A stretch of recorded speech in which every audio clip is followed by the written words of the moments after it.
Good morning again, counsel. Good morning again, Ms. Reed. Good morning, jurors. We thank you for your patience. Once again, we worked out something here this morning rather than having you watch us over at sidebar. So we appreciate your patience. I do have to ask you those questions. Were you able to follow the instructions and refrain from discussing this case with anyone since we left yesterday? Everyone said yes or nodded affirmatively. Were you also able to follow the instructions and refrain from doing any independent research or investigation into this case? Everyone said yes or nodded affirmatively. Did anyone happen to see, hear, or read anything about this case since we left yesterday? Everyone said no or shook their heads. Thank you. May we have Ms. Hartnett, please?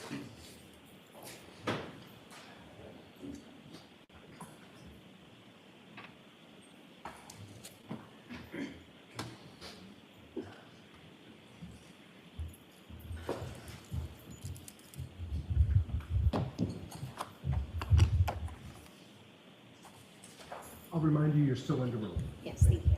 Good morning. Good morning.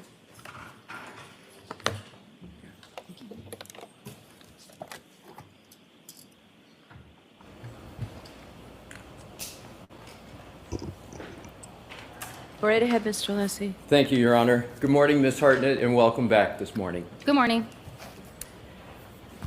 Your Honor, if I could please have Exhibit 145 that is in evidence Okay. Published. Yes. Mr. Wolk?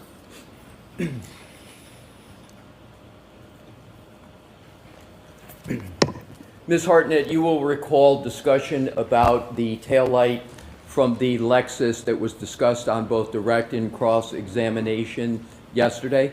Yes.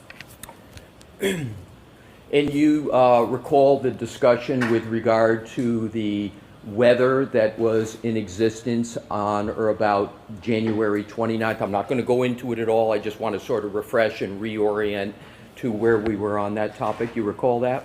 Yes. And I am now going to reference specifically what you referred to yesterday, I believe, as the inner part of the taillight, sometimes the inside of the taillight. Do I have that parlance correctly? Yes, that's correct. Thank you. So my question is, did you find any sand or salt or any other debris in the inside portion of that taillight? No, I did not.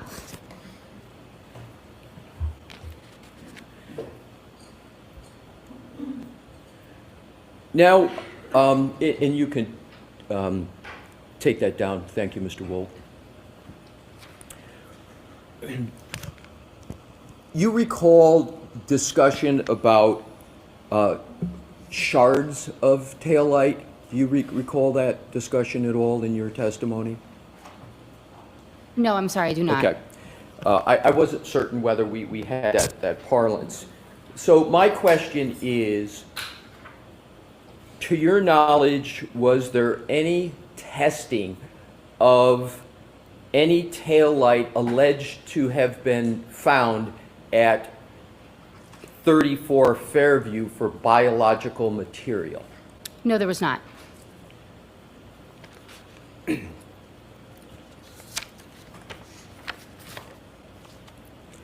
And could you just please state what your definition is inclusion when you refer to biological material? Those items were not processed in the criminalistics unit for any type of biological, meaning they would not tested for blood, semen, saliva, or a skin cell collection. I'm sorry, I missed the last part that you... Or a skin cell collection.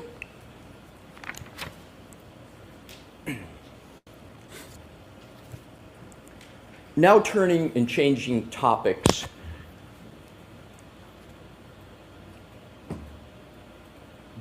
there was a T-shirt and a hoodie of the decedent. Do you recall that? Yes, I do. And are you okay with my parlance of T-shirt, the yellow or orange T-shirt on the one hand, and then the gray hoodie sweatshirt? Is that an acceptable parlance for you? Yes. So with regard to those two items. If I could, Your Honor, have published what is already in evidence, Exhibit 151 and 150, and Mr. Wolk, if we could please put those side by side.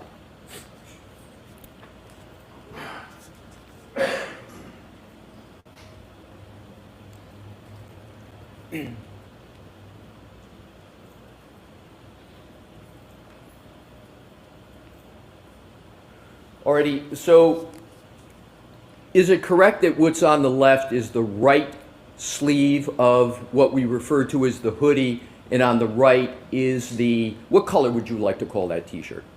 Orange, please. All right, so the orange t-shirt. Is that what we're looking at up on the screen? Yes, so it's the right sleeve of the gray hoodie and the back of the orange t-shirt. Thank you. Am I correct that you included a handwritten note on your report that you found, quote, debris from each of these two items, or from these two items collectively? I don't handwrite notes on my report, so I'm just confused about where you're asking that. Okay, I'll ask a different question. Hopefully it will be clear. Did you find debris on either of those two items of clothing? Yes, I performed a debris collection on each of those items and combined them. I'm sorry, it's not your fault, it's mine. There's a HVAC noise I can't hear. If you So could can we speak up turn just the a air little. conditioning off, please? I'm okay with can it. speak It's up. just if I'm you could sorry. speak up a little. I don't want to Of course. discomfort people. Can you move the mic? Yes, I can speak up. My If you apologies. could speak a little louder, that'd be great. Thank you. Yes. Can you repeat your answer, please? Can you repeat the question? I apologize. Sure. Did you find debris on these articles of clothing? Yes, I took scrapings from each of these items of clothing and combined the debris. Yes.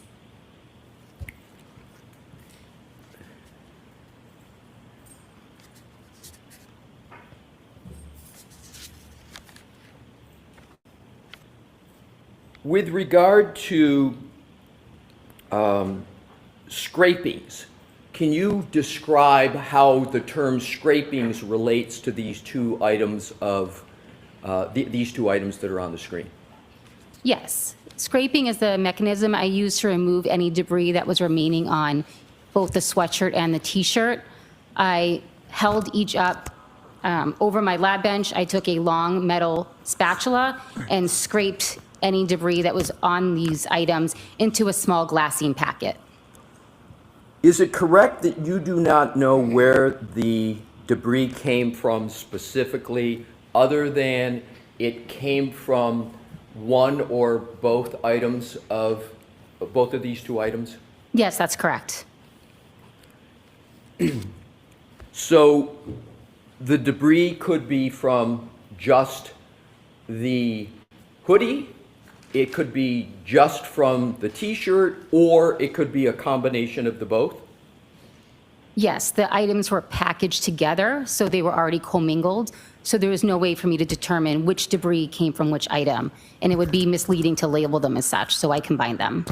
Exactly where my next point was going to go to, thank you, and my next questions. So what, if anything, were these two items contained in when you got them? They were contained in a brown paper bag, and they may have been contained in a larger box, but I don't remember off the top of my head. So when you got them and you saw them for the first time, using your term, they were commingled together, correct? Yes, that's correct. And was there any debris in the bottom of the bag? There may have been. When I examine something on my bench, I also shake out the bag to ensure that nothing is left behind and that everything is examined and accounted for. Now, am I also correct that there is no description of the actual debris that you found? For example, you didn't specify whether it was little fibers, little hair, little pieces of this or that. Do I have that correct? Correct. I did not do any examination on it. I just packaged it. And therefore, you didn't note whether any of the debris was a plastic or a plasticine nature, correct? Correct. That would not be part of my analysis. And there was no marker put on any part of the debris that was recovered. Is that also correct? I labeled the debris with an item number. I'm not sure what you mean by marker, if that's what you mean. Parts of debris, in other words, there wasn't separate identification or markers for separate pieces of debris. No, I did not separate out the debris. There was no photographs taken of the debris? Not by me, no. Do you have knowledge of whether there was a photograph taken of the debris by anybody? I do not. So you have, as you sit here today, you have no knowledge that there's a photograph of the debris. That's correct, I do not. When you received the hoodie and the T-shirt that's depicted as 150 and 151, they came in together, commingled with some debris at the bottom in an evidence bag. Is that correct? I'm not sure if there was debris at the bottom of the bag. What I can say is that there was debris on the items, and I did shake out the bag. I don't have a memory of anything coming out of the bag. I don't know. So there could have been debris at the bottom of the bag when you shook it out, you just don't recall. Yes, correct. If we could, Your Honor, please have Exhibit 154 already in evidence published? Okay. And let's keep it there for a moment, and then I'm going to ask Mr. Wolk for you to zoom in. Ms. Hartnett, do you recognize this generally, and then I'm going to have it zoom in so you can read it, as an evidence bag? Yes. Now, Mr. Wolk, could you please zoom in, starting from the top, so that Ms. Hartnett can fairly read this. And if you could, Ms. Hartnett, just take a moment to read it, and then I'm going to ask you some questions, but I want you to have a fair opportunity to read it. Let me know when you're done. Okay. And if we can then scroll down, Mr. Wolk, so that Ms. Hartnett can fairly read the rest of what's on there.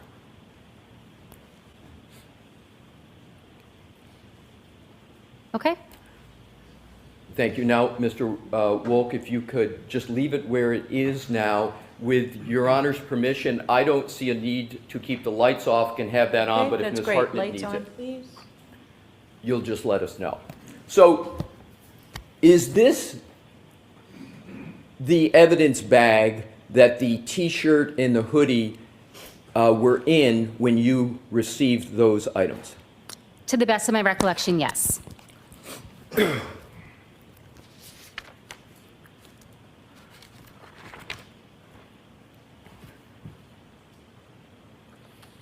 You see the name of collected by someone there. Can you read who that states it was collected by? Yes. And state what that is. It says TPR Proctor.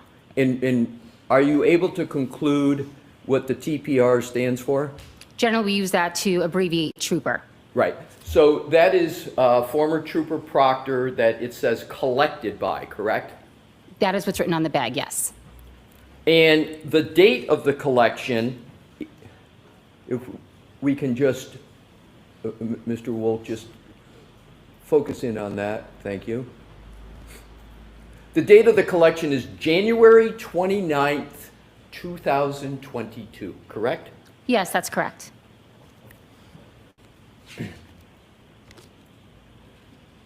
Is it a fair conclusion from this evidence bag and your experience on the matter to conclude that former Trooper Proctor was the person who collected the evidence and put it in the bag? I have no knowledge of who actually collected and put in the bag. I can only read what I see on the monitor. In terms of, and if we could, Mr. Wolk, please take that down and put back up the side-to-side images and depictions of the T-shirt and the hoodie.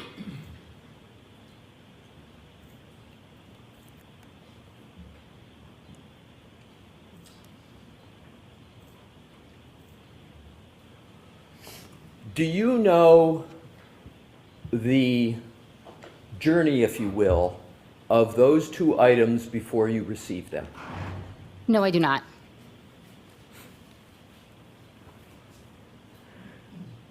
The debris that you ultimately saw on the hoodie and the t-shirt, and that which may or may not have also been additionally in the bag, do you know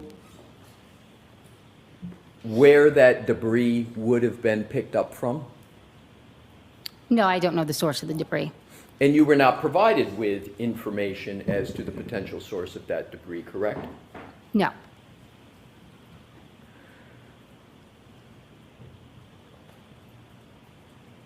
Were you aware of whether or not the debris, or excuse me, whether those items had been on the floor of an ambulance or a floor of a hospital? No, I do not have any information like that.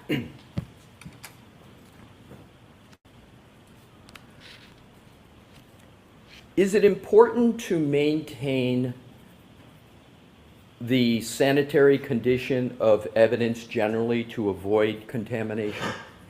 We do our best to avoid contamination once we receive items into evidence, yes. And what are some of the protocols that are used to avoid contamination of evidence, generally? Generally, wearing gloves, putting items in packaging, bleaching any materials or utensils that we're going to use, or using disposable materials, sterile materials when possible or necessary. We also wear lab coats when processing evidence. Is another protocol or technique to separate out pieces of evidence to prevent cross-contamination? Sometimes we will separate pieces of evidence. If the items are already mixed in with each other, then the items are kept together, can be kept together.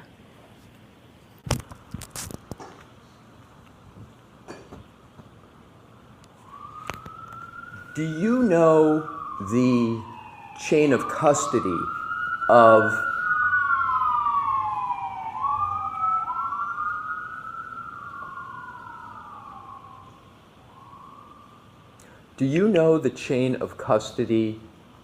either the hoodie or the t-shirt? I only have record of the chain of custody from when it was delivered to the lab.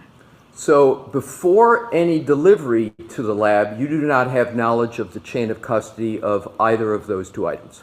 No, I just know which detective unit dropped the items off. And which detective unit was that? Norfolk Detective Unit. What I would like to now do is to, we could now take that down. Thank you, Mr. Wolf. I want to sort of speciate, if you will, separate out the evidence that you have talked about so far so that it's clear what you submitted and what may have been submitted by others to the lab. Do you understand that concept generally? Yes. Thank you. So what I'm going to do is to give categories, and if you would be kind enough to say, I submitted it by some other person, that would be helpful. Any items that were collected from the vehicle, who submitted those to the lab or brought them to the lab? I did. The swabs from the red Solo cups. I submitted the swabs. The drinking glass that you were presented with at Canton PD. I submitted that item. The two clothing items that we just saw on the screen, the hoodie and the t-shirt. Those were submitted by the Norfolk Detective Unit.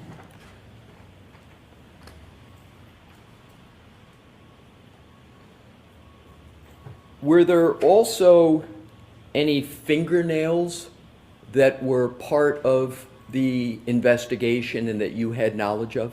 Yes. Describe what those were, please.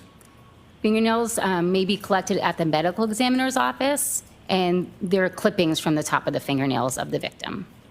And were those submitted to the lab? Yes. And by whom? By the Norfolk Detective Unit. And the phrase known blood standards, are you familiar with that phrase? Yes. Can you tell the jurors, please, what that means? A known blood standard is a sample of blood that is collected from an identified person. And which person were those known blood standards related to your knowledge in this matter? We received a tube of blood that was identified as belonging to John O'Keefe. And with regard to the fingernails and the known blood standards, who submitted those to the lab? The Norfolk County Detective Unit. So am I correct to conclude that for those items that you submitted to the lab, you knew about, you knew sort of their journey, if you will, but that those items that were submitted by, I think you referred to as Norfolk County, was that your parlance? Yes, correct. You don't have knowledge about those other than that they were submitted by them? Prior to them arriving at the lab, correct. I have no knowledge of what occurred, where they were stored or anything like that before that.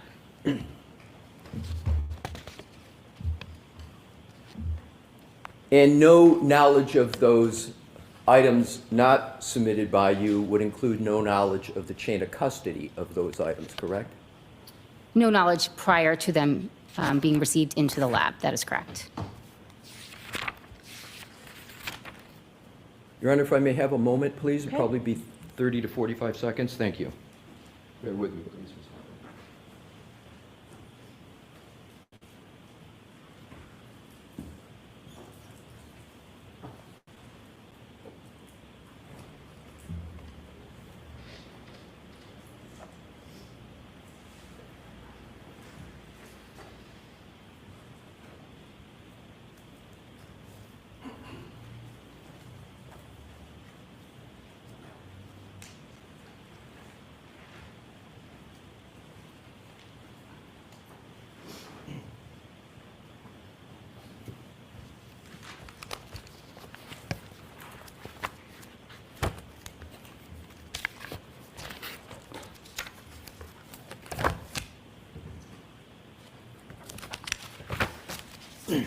So the questions I have for Ms. Hartnett at this time, thank you for answering my questions, Ms. Hartnett.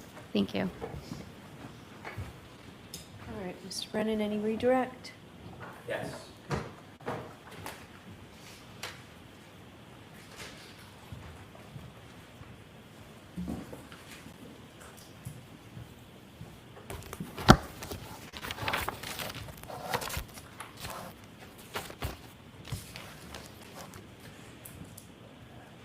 You mentioned that you had an opportunity to observe a paper bag that had red Solo cups in it, Yes, that's correct. and the red Solo cups had a coloring of red in the cups. Yes. You'd never seen blood preserved in cups like that before? Objection, Your Honor. To the form, sustained. Had you ever seen blood stored in cups like that before? No. Do you know the circumstances of storing that blood? Can you rephrase that question, please? When the blood was stored in the cups, do you know the circumstances? Sorry, Mr. Brennan. Your Honor, objection. Can we have a sidebar, please? It's important. Okay.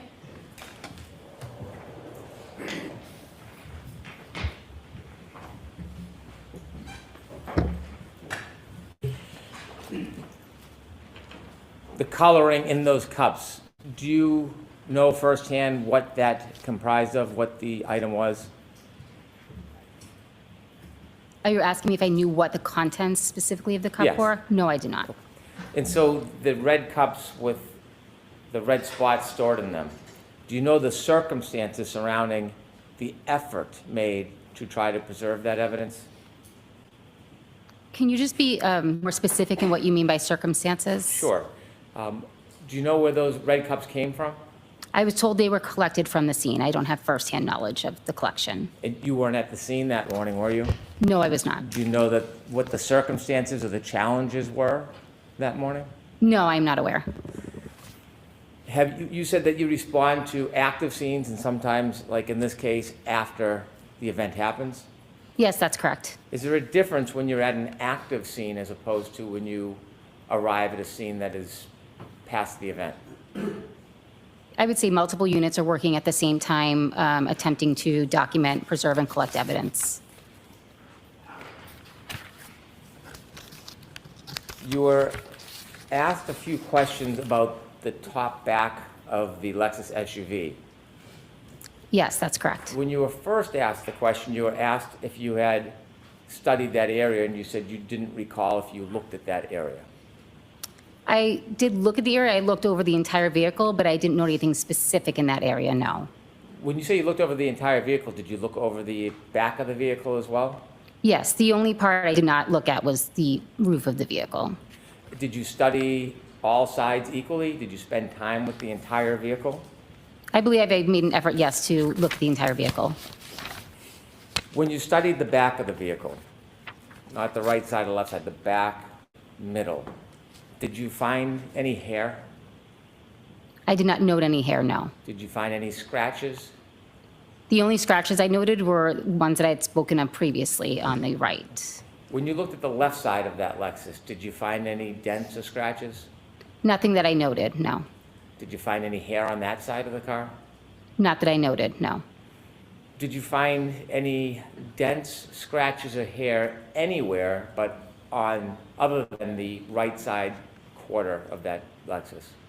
I did not note any. I also did not examine the interior of the vehicle. You said that you removed the hair. What do you do after you remove the hair? The hair is placed into a small glassine envelope, then placed into a larger manila envelope, and then I signed and sealed it, gave it the appropriate case number and item number, and then secured it in our storage room. Can that hair be further tested? Yes. Is that something you would do or a different person? I don't perform testing on the hair. I performed a microscopic examination of it, and then additional testing can be performed by a different unit. Let me ask you some questions about where you found the hair. You saw the two different angle pictures yesterday that you described.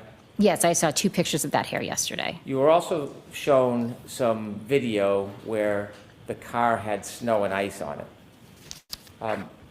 Is water a conduit? Does water ever act as an adhesive? Objection, Your Honor. Watch the form of the question. Okay. Why don't I show you a similar video that you were shown yesterday, but we've clarified it so it's more clear. I'm going to ask you to take a look at video 125.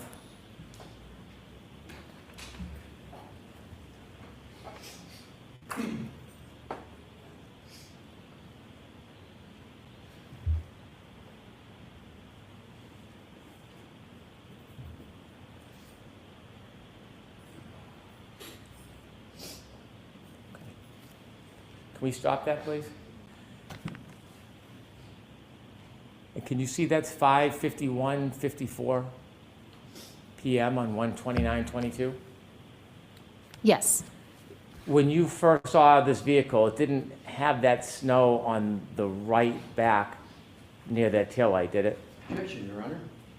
Ask it differently, Mr. Brown. When you saw this vehicle for the first time, did it have that snow packed into the back right of the car? No, to the best of my recollection, there was no snow on the vehicle when I saw it. And the hair where you found it, you see the red back taillight, the piece of red that's showing? I do see that, yes. In reference or relative to that red, was the hair to the right, left, below? I don't recall at this time. Okay. Do you see the ice or snow on the right side quarter panel of that Lexus? I don't see it on the quarter panel. I'm not sure what you're speaking of. If we could move that video forward, please, to 702.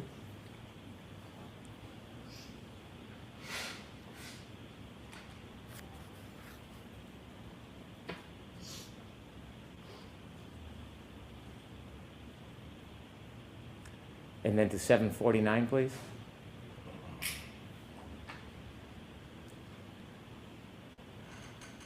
Stop. Go forward just a little bit, please. Stop. Okay. There's still remnants of snow. Did it look like that when you first saw it? No, I believe I did not see any snow on the vehicle when I saw it. If you could fast forward, please.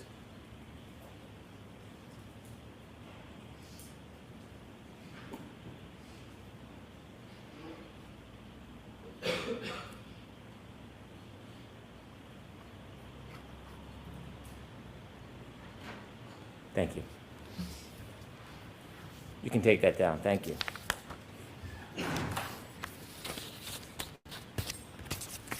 You were asked if you had any information about when damage occurred, Yes, that's correct. and you offered us you don't have no idea, right? Objection, Your Honor. I'll allow that. No, I do not know when the damage occurred. You were asked whether or not damage existed on that car prior to that day, prior to January 29th, 2022. You remember that question? Yes. Did you know there are ring videos of that car from January 28, 2022? No.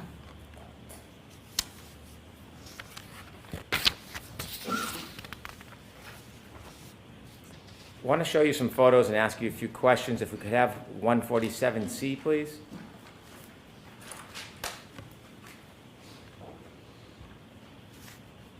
If you could close up. Do you remember what that's a picture of or a photograph of? Yes. What is it? That is a tear that was on the right sleeve of the gray sweatshirt. The threads coming from the side of that hole? Yes. Those threads, could you pull those threads and pull them out by hand if you wanted to?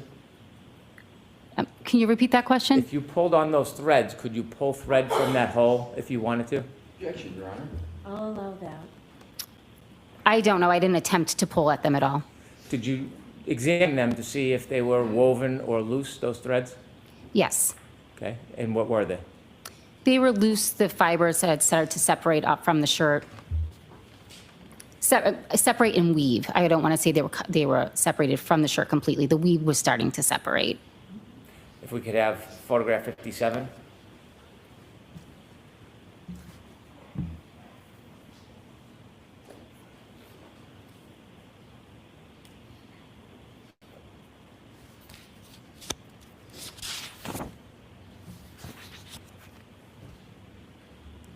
'57, 57.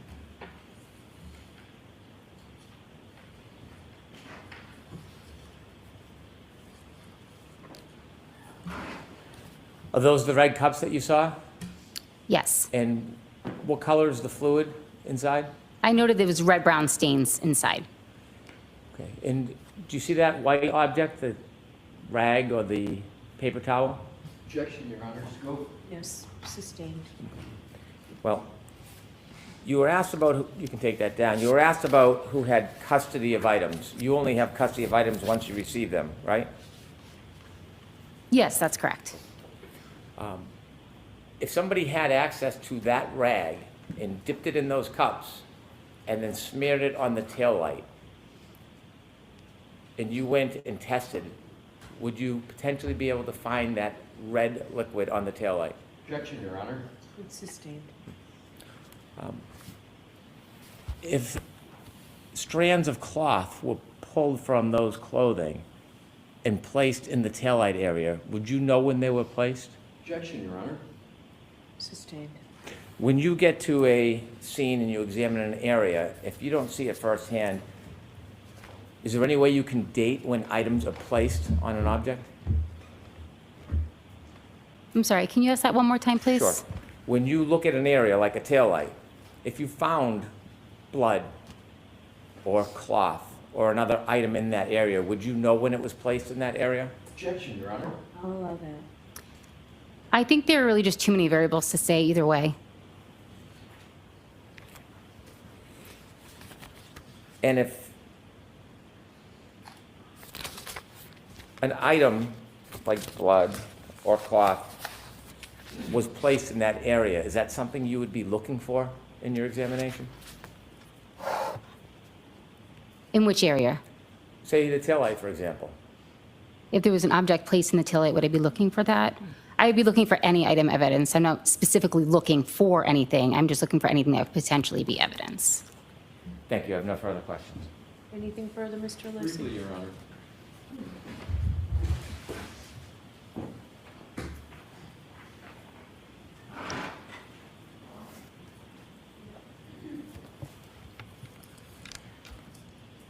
If we could, Your Honor, have 147C republished.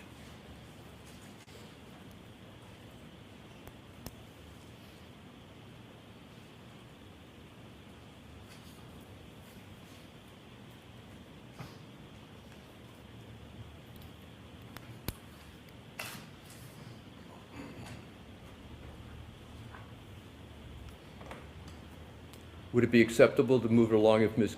oh, you have it? If we could have Ms. Gilman, I have just one question, Your Honor. Thank you very much, Ms. Gilman. 147C, I believe it. Okay, I think you already had it up there. No, it's this one, yeah, Okay. exactly. Thank you, Your Honor. Do you recall Mr. Brennan asking you just moments ago a question about this depiction?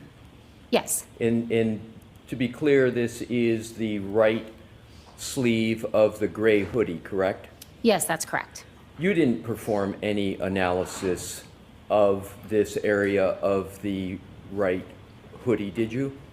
I performed damage analysis on each of those tears on the sleeve. Right, but you didn't perform an analysis as to the source of that item, what it could be, correct? Can you rephrase that question, please? Sure. You didn't do any analysis of what could have caused that hole in the sweatshirt, did you? No, I did not. No further questions. Again, thank you for answering my question. All right, Ms. Hartnett, you are all set. I wanted to correct something from the record yesterday. I wasn't sure when was appropriate to do that. Okay, do you recall which lawyer asked you the question? Yes, Mr. Leslie asked me the question. Your Honor, are we going to proceed along that? So why don't I see you outside? Thank you.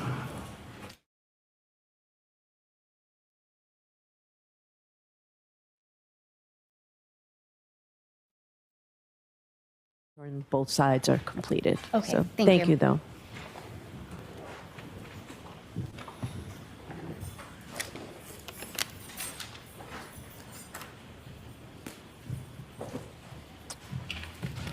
Okay, Mr. Brennan, who is your next witness? Next witness is Dr. Scordi-Bello. Okay. May I? Yes. Thank you.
Why don't I see counsel at sidebar, please?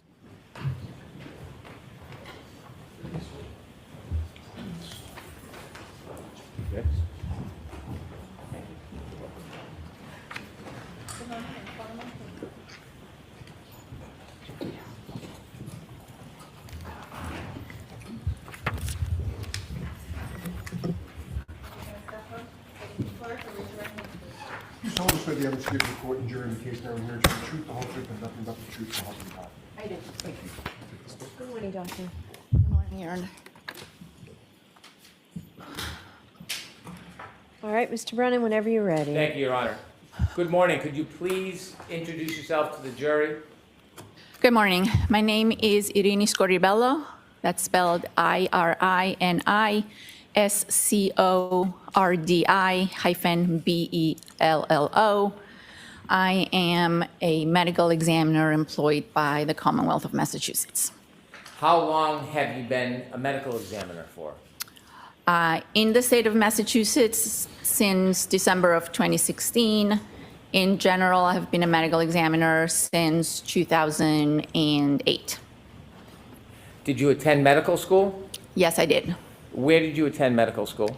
I completed medical school in New York City at the Mount Sinai School of Medicine, now known as ICANN School of Medicine. Did you attend a residency? Yes, I completed my residency in anatomic pathology at the Mount Sinai Hospital.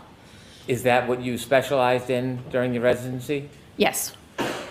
After your residency, did you go right to the medical examiner's office, or did you work anywhere else?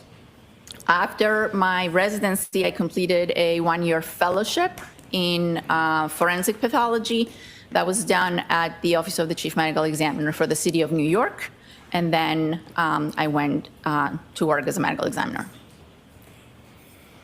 Is there a certain type of doctor you are? Do you have a particular? Yes, I am a forensic pathologist. What are your duties at the medical examiner's office? My duties and responsibilities at the medical examiner's office include performing examinations and autopsies to determine the cause and manner of death in cases that fall under our jurisdiction. How many other doctors work with you at the medical examiner's office? I think there's close to 20 of us. I don't know the exact number. The medical examiner's office, are you responsible for all counties in Massachusetts as far as doing examinations and autopsies? No, I am, my primary location is in Westfield, Massachusetts, where one of our satellite offices is, and we cover Worcester County and the entire western part of the state. There's 3 offices in the state, the one in Westfield, the one in Boston, and the office at the Cape, in Cape Cod. You mentioned that part of what you do is to try to determine manner and cause of death. Yes. I use the word autopsy generally without too much detail. Can you describe for the jury what the process is when you're trying to determine the manner and cause of death? You would like me to explain what an autopsy is? Please. An autopsy is a large surgical procedure with 2 main parts. The external examination, which is an examination of the outside of the body, where we document physical characteristics such as hair color, eye color. We document any identifying features such as scars or tattoos, height, weight. And then we also document any signs of disease or any signs of injury on the body. The second part of the autopsy is the internal examination, where we make surgical type incisions on the body and we examine the internal organs of the neck, the chest, the abdomen and the pelvis, as well as the head and the brain. Part of the autopsy procedure, and this depends on the kind of case we're doing an autopsy on, might include other studies such as taking evidence, toxicology, which is done on almost every case, and any additional dissections or any additional steps we might feel we have to take. But that's, in general, what an autopsy is. Do you ever seek the assistance of any other doctors or professionals that have specialties in your determination in an autopsy about manner and cause of death? Yes, absolutely. We often, well, like I mentioned before, we perform toxicology on almost all our cases, and those samples are sent to the toxicology state lab. We also have a board-certified neuropathologist and cardiac pathologist in our office, and very often we will consult with them in determining cause and manner of death. Are cause of death and manner of death the same or 2 different things? They're 2 completely different things. Can you explain to us what the difference is between the 2 of them? Yes. Cause of death refers to the disease or the injury that initiates a sequence of events that ultimately leads to someone's death.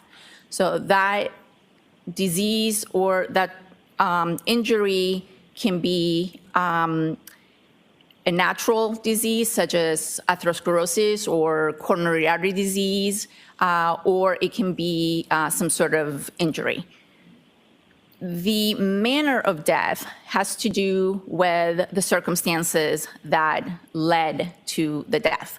So there are 5 manners of death that we use in our practice. The most common one is actually natural. Natural means that the person's cause of death, the disease that killed them, was due to natural causes. And that would include heart disease, diabetes, cancer, all those are natural processes that take place in the body that lead to death. And so the manner of death is natural. If trauma or an injury is involved, then we have to decide then let me back up. If trauma or an injury is involved, then the manner of death is no longer natural. And therefore, it could be that the trauma was inflicted in an accidental manner, in which case the manner becomes accident. If it was inflicted by another person with the intent to cause harm, then the manner becomes a homicide. And if the trauma, and when I say trauma, I should include both physical and chemical trauma, chemical when it comes to intoxications due to drugs, et cetera. If the trauma was self-inflicted, then the manner of death is suicide. So we have natural, accident, homicide, suicide, and then the fifth one is what we call undetermined or could not be determined. That is when the circumstances in a case are not entirely known or clear to us, and the information that we have does not support one manner of death over another. In that case, we classify the manner of death as undetermined. When you are conducting an autopsy and making an analysis and attempting to reach a conclusion, you said when you looked at in a case, is your case and what you do different than procedure in a prosecution's case? Can you repeat the question? I'm not sure I understand. I can. When you're making your determinations about cause or manner of death, do you have any limitations? Okay, so the cause of death is something that is determined by the autopsy. That is my opinion or our office opinion as to the disease or injury that led to that person's death. So that is, I don't have any major limitations unless we're dealing with cases where, the body's decomposed and we're not able to do, all the testing necessary. But in most cases, the cause of death depends on my findings during the autopsy. The manner of death, yes, there are limitations because it's circumstance driven. And so the circumstances might not be known to us at the time of the autopsy. They might not be known to us ever. And therefore, while the cause of death is my medical opinion, the manner of death depends on information I get from other people. Are you always able to reach a conclusion on manner of death?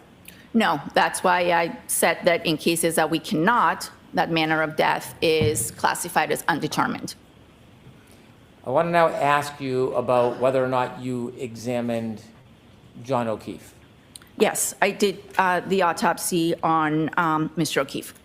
When you examined Mr. O'Keefe, did you work with a team or by yourself?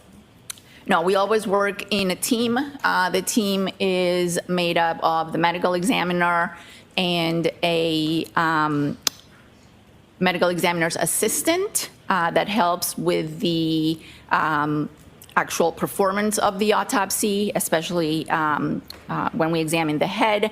And then, of course, we work with the toxicology lab and, in this particular case, our neuropathologist. The medical examiner's office, is that a division of the Massachusetts State Police? No, Is it a division of the Norfolk County District Attorney's office? no, Is the medical examiner's office independent? yes.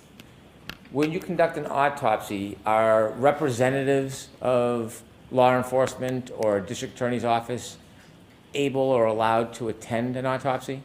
Yes, they're usually allowed to attend the autopsy if they wish. Is that an uncommon practice? No, it's not uncommon. Would you remember when your autopsy of Mr. O'Keefe occurred? Yes, I performed the autopsy on January 31st of 2022. If you have notes, Yes, I do. I think you'd be able to use them, but we'll just want to indicate that you're reading from your notes if that's the case. Thank you. So you can use your notes, doctor, just. Thank you. Thank you, Your Honor. When you began the autopsy of Mr. O'Keefe, do you know who, if any, representatives from the Massachusetts State Police or the Norfolk County District Attorney's Office were present? I don't remember their names. I do believe there were 2 individuals, and every person who attends an autopsy has to sign a log, and their names would be logged in our records. I don't remember their names. What is the role of law enforcement relative to the actual physical autopsy? Do they have any role?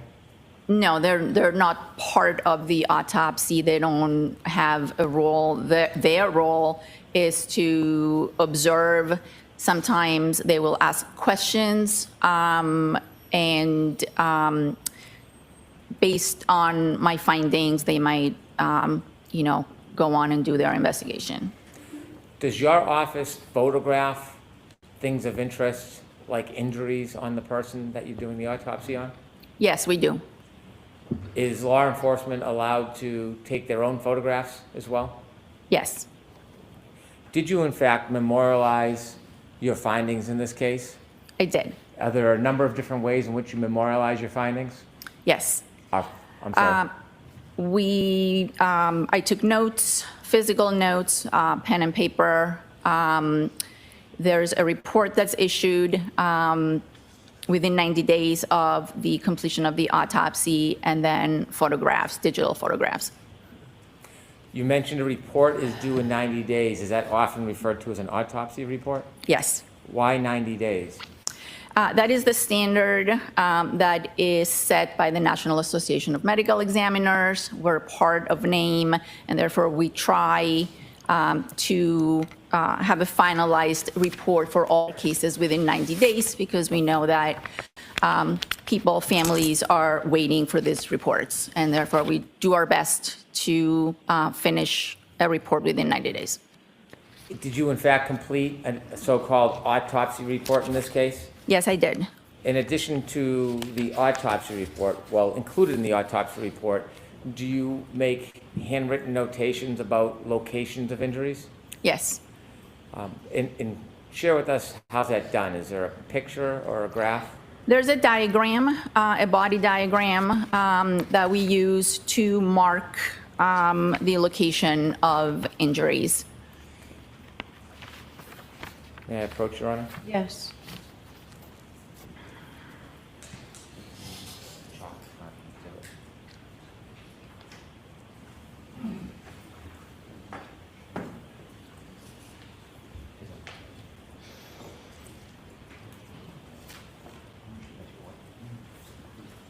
May I? Yes. Do you generally recognize what these documents are?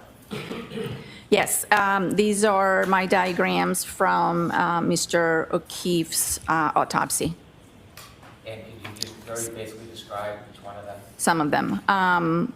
Yes, the first one is a body diagram. A lot of things have been whited out, but it's the diagram that I would use to make note of any injuries. The second one is a diagram of the face and the skull. I would also use this diagram to make notes as to any injuries on the face. And the third one is a diagram of the inside of the skull, what we call the base of the skull, as well as different views of the brain itself. Again, I would make notes to point out different injuries. Thank you.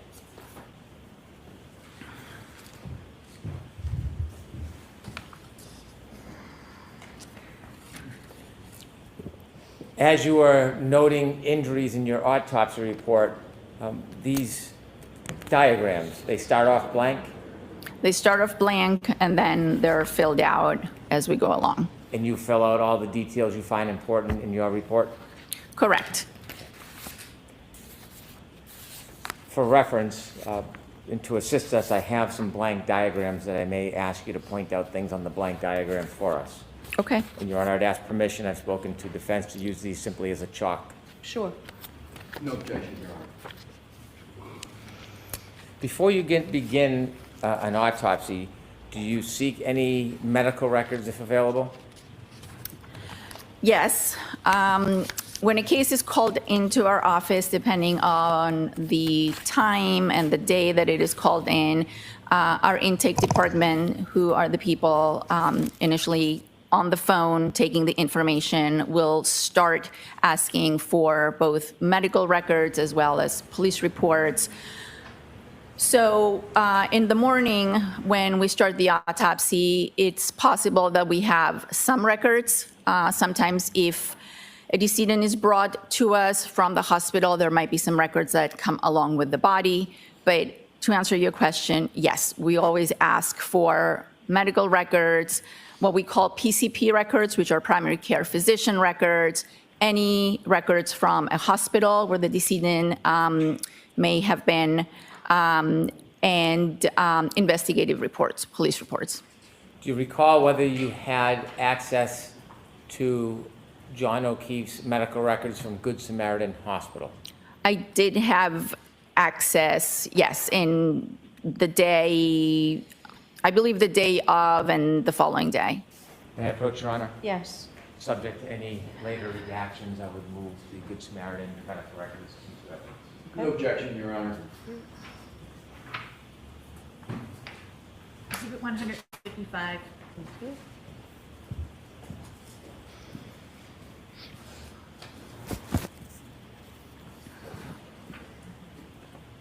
This time, I would move for identification all photos of Mr. O'Keefe's injuries at Good Samaritan Hospital for identification. Okay.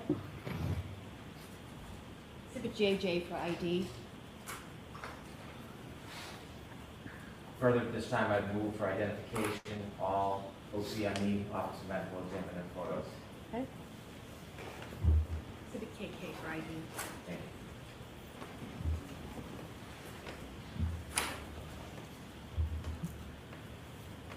One more. Your Honor, at this time, I'd move all CSSS autopsy photos for identification.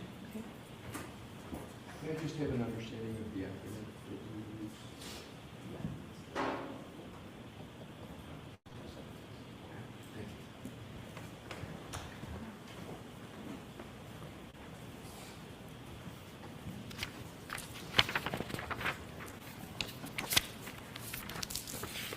With the court's permission, Ms. Gilman, if you could put up the diagram, full body.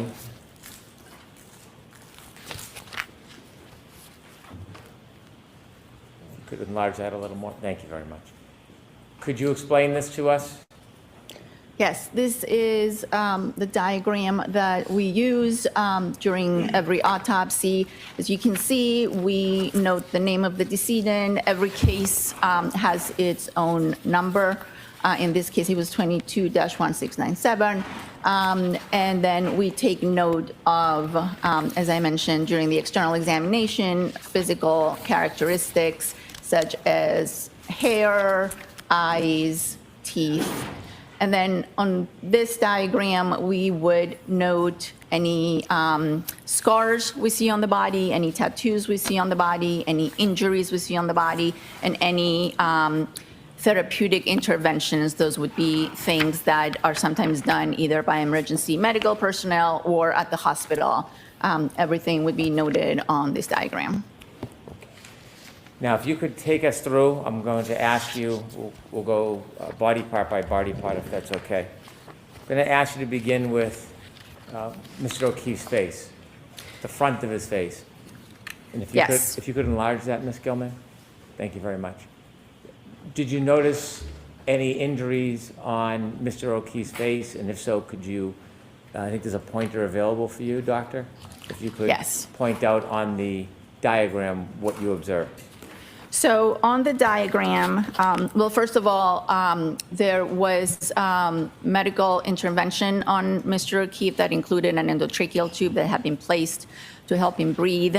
But once all the intervention, all the medical devices were removed, I observed on his right upper eyelid, a 1 centimeter laceration. So as we're looking at the diagram, this is the right side and this is the left side. So on his right eyelid, there was a small laceration. I also observed abrasions on the anterior and the left aspect of the nose. So the nose would be here on the front and the left aspect. Abrasions are scrapes. Lacerations are tears in the skin. I should probably explain that. Then there was some bleeding and some swelling of the eyelids of both eyes.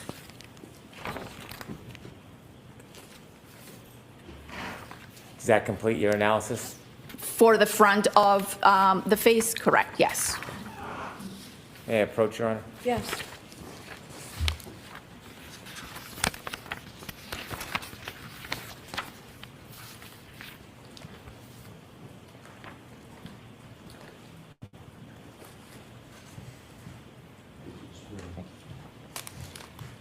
Doctor, I'm showing you a photograph. Do you recognize what's in that photograph?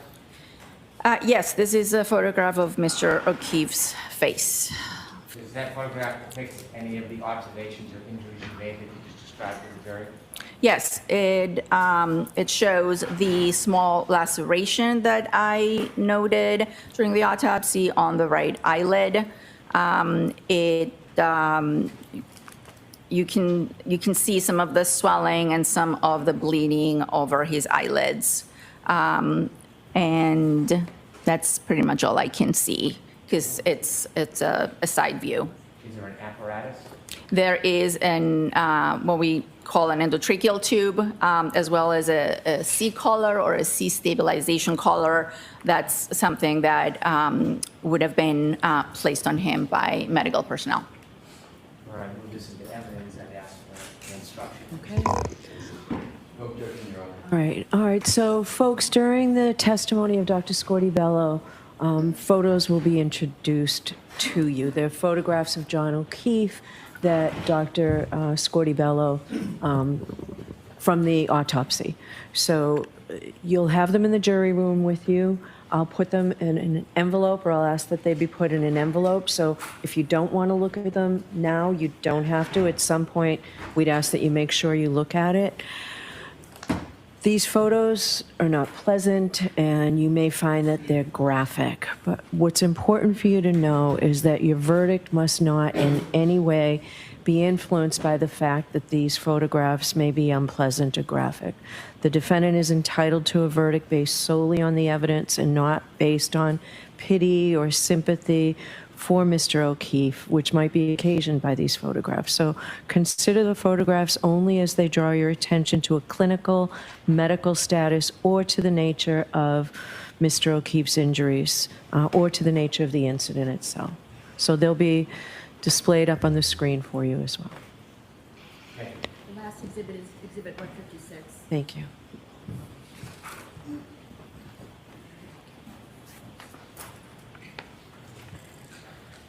Ms. Gilman, could you show the jury?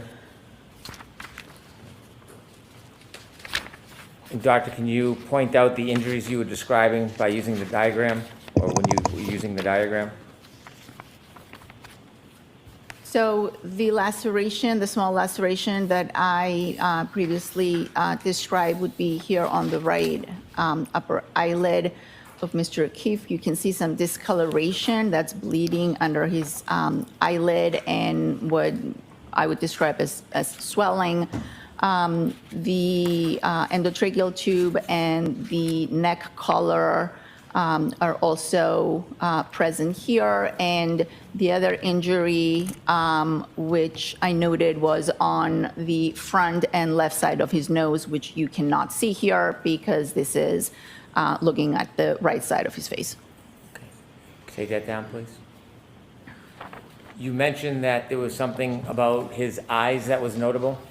Yes, there was bleeding or hemorrhage, as we call it, on the eyelids, as well as swelling. I'm going to ask you more detail about that later, but was that observation important in your ultimate diagnosis or conclusions? May I approach, Your Honor? Yes.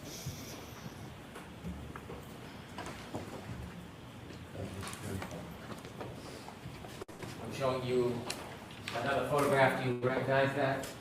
Yes, this is another picture showing Mr. O'Keefe's face. Again, the medical intervention is present, and you can see more clearly now the discoloration on the upper eyelids. Is this vantage point helpful for your ultimate conclusions and diagnosis? Yes. Your Honor, move this into evidence. No objection, Your Honor.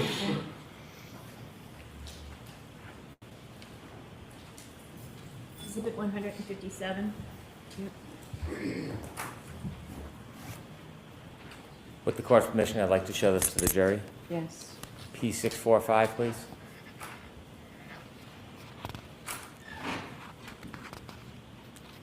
Doctor, could you point out what was significant regarding Mr. O'Keefe's eye area?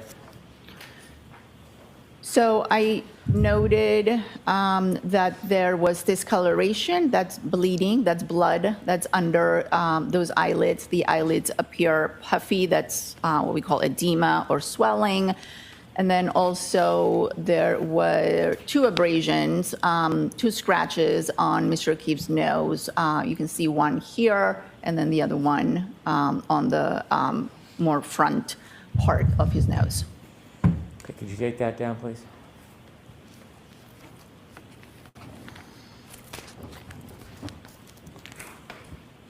If we could move down a bit to the chest and stomach area, did you make any observations about this area, Dr. Scordi-Bello?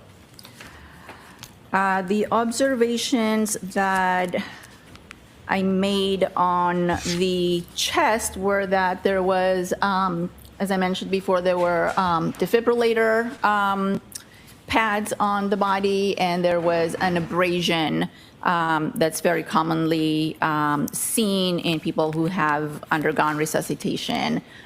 Internally, that abrasion and the whole resuscitation apparatus was associated with some anterior rib fractures, which are also seen in cases of resuscitation, but I didn't make any other notes in terms of trauma on the chest or abdomen. I'd like to move to the arms and the hands. If we could come down just a little bit. Let's begin with Mr. O'Keefe's hand or hands. Did you make any observations regarding Mr. O'Keefe's hand or hands? Yes. On his upper right arm, I noted that he had a superficial abrasion. So it would have been, you can Could we move that down a little bit, move it please? down a little bit. Yeah, thank you. Doesn't seem to be doing a very good job. Okay, somehow doesn't want to Sorry work. if that's not working well. It's projecting here, but not on the actual picture. Okay. There may be a second pointer. I can do it here. Okay, great. Yeah. So on the right upper medial arm, that would be the inner side of his arm, there was a superficial abrasion. Again, that's a scrape. Then on his right posterior arm and forearm, so not exactly on this aspect of the arm, but on the back side of the arm, which would be in the back of the diagram, there were multiple abrasions, which I described as ranging from 2 to 3 millimeters and up to 7 centimeters. Then, yeah, if you could move the diagram down, please. Again, there is a back to this diagram. I don't know if you could put that on the screen. There we go. So this is now the right side, and this is the left. I noted that there were 2 bruises on the back of his right hand. Also a faint scratch on the back of his left hand. And then moving down to the lower extremities or the legs, if you could please show the front, there was a small abrasion, a small scrape on the side of his right knee.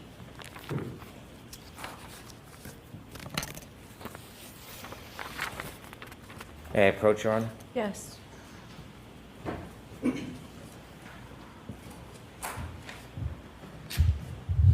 Doctor, I'm handing you a photograph. Do you recognize what's in that photograph?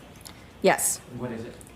This is the back of Mr. O'Keefe's right hand, I believe.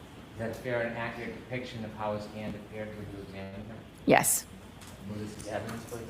No objection, Your Honor. Okay. Exhibit 158.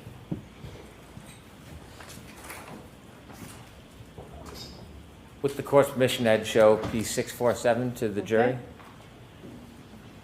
Okay.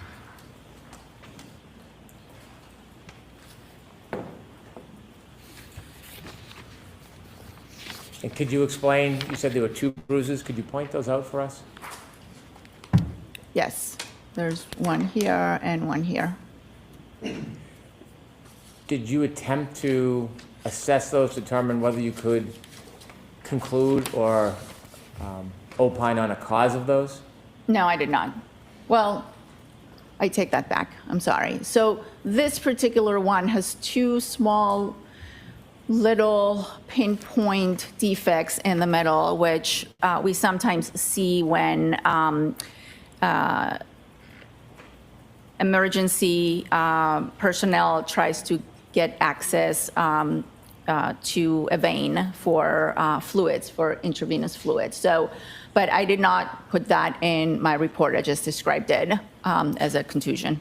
Is it common to see that type of coloration where medical personnel put intravenous or other types of support into somebody's hand? Yes, it's very common for the skin to bruise when someone tries to get access to a blood vessel. The other coloration that is unrelated to those 2 small points, would you have a description of what those are? No. I'd also like to show you exhibit number 1.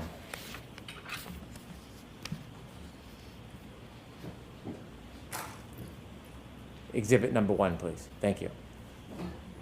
You used the word superficial. What does that mean? Superficial means that the abrasion is on the superficial layers of the skin, usually the epidermis and sometimes the dermis, but there's no penetration of the skin. When you're assessing to determine whether there's any penetration, do you measure the length of the wound or the abrasion? Penetration would be measuring the depth. If there was actual penetration, I would have to measure how deep into the skin. For example, when we assess stab wounds, we have to measure the depth of the wound. In this particular case, you can see that these are scrapes or scratches, and there's no exposed underlying fat or muscle. And therefore, to answer your question, I measured their length and gave a range, but I did not measure their depth. As a routine practice during an autopsy, doctor, if there was penetration or depth, would you, as a routine, measure that? I would make a note of it. Are there any such notes in any of your autopsy findings or reports about depth? No, I did not make a note on the depth of these wounds. Do you have an opinion to a reasonable degree of medical certainty as to how those superficial abrasions occurred? I do not.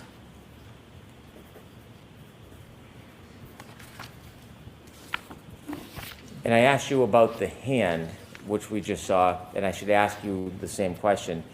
Do you have an opinion to a reasonable degree of medical certainty how that coloration, aside from the medical intervention, do you have an opinion to a reasonable degree of medical certainty how the other discoloration happened on Mr. O'Keefe's hand? I can state to a reasonable degree of medical certainty that that's a bruise, a contusion, but I cannot tell you how it occurred. And to summarize finally what we've been through so far, regarding the scrape on Mr. O'Keefe's right eye, can you provide an opinion to a reasonable degree of medical certainty how that scrape occurred? No, I cannot.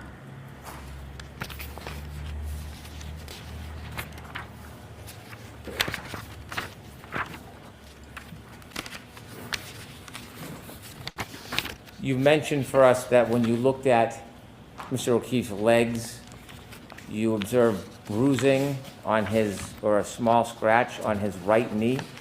Correct. I don't want to summarize it. Can you describe that Can we turn more the lights on, specifically? please? Thank you. Thank you. Yes, I described it as a 0.5 centimeter abrasion on the right lateral knee. Did you see any marks or abrasions on his left knee? No, I did not. Was the mark, scratch on Mr. O'Keefe's right knee on the inside or the outside of the knee? It was on the lateral aspect, which would be the outside. Thank you. May I approach? Yes.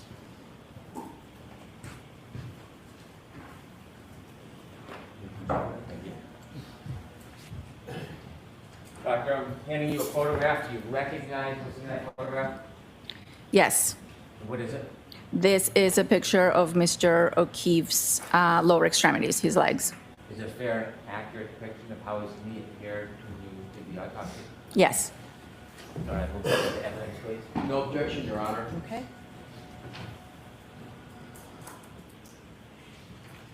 159. Thank you.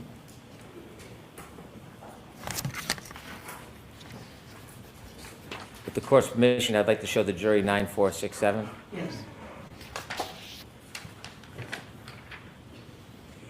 You used the word lateral and you talked about abrasion or a scrape. Could you look at this photograph and could we enlarge it, Ms. Gilman, and could you point out to the jury and explain what it is that you saw? Yes, you can see the abrasion here with a little bit of adjacent discoloration, but this is what I was describing. If you could zoom back out, please. And you didn't see any similar type bruising or abrasions on the left knee? No.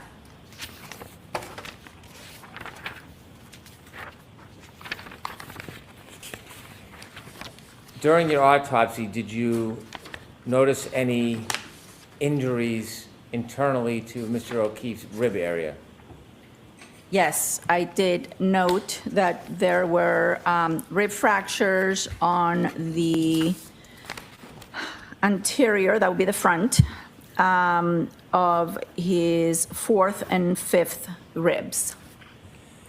And so would that be his left or right side? It would be both the right and the left, and it would be the part of the rib that is closer to the sternum. Is there a number of ribs that had fractures, or are they connected as one? The 4th and the 5th, both on the right and the left, close to the sternum.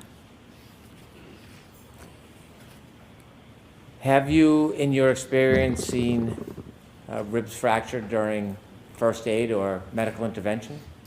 Very often, yes.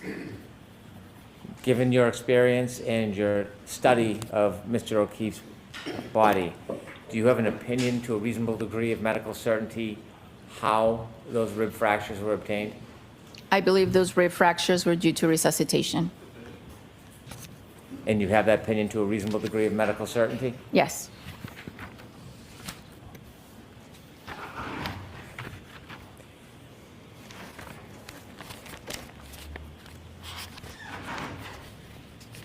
I'd like to show you a different diagram, one of the head area.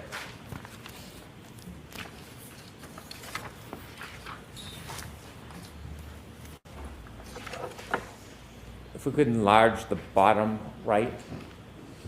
Thank you.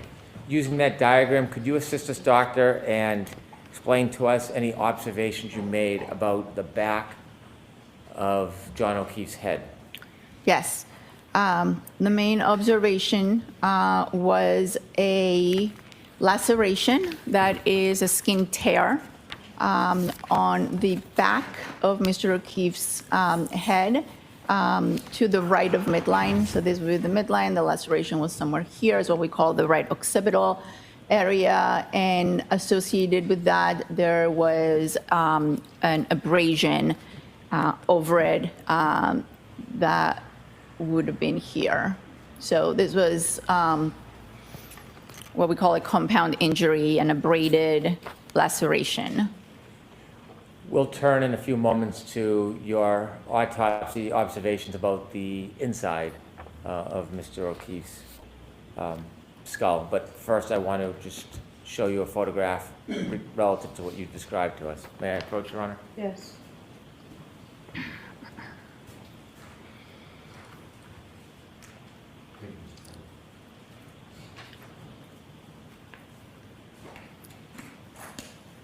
Showing you a photograph. You recognize what's in that photograph? Yes, this is a picture taken at the time of autopsy. This is the back of Mr. O'Keefe's head. The hair has been shaved off so that the injury can be clearly photographed, and it's a laceration with an associated abrasion. Thank you. Your Honor, move this into evidence. Okay. No objection, Your Honor. Thank you. Exhibit 160.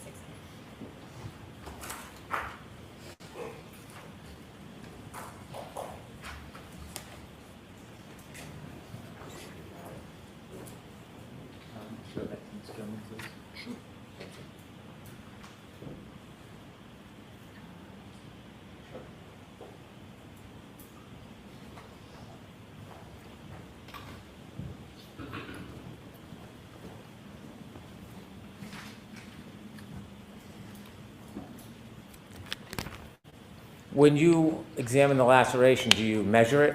Yes, And did you measure it in this case? I did measure it. How long was the laceration? I measured it as 2.5 centimeters, which is close to an inch. Do you examine a person's body before you begin to intrude? Do you examine the outside of a person's body first, or is there a certain procedure or order? Yes, the external examination is done first, and the internal examination is done second. I want to show you that photograph that you just recognized, and I would like you to explain what you see to the jury. Ms. Gilman, with your assistance, thank you.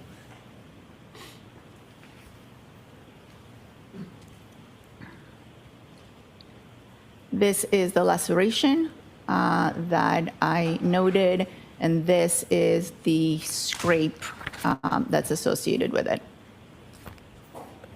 Take that down, please.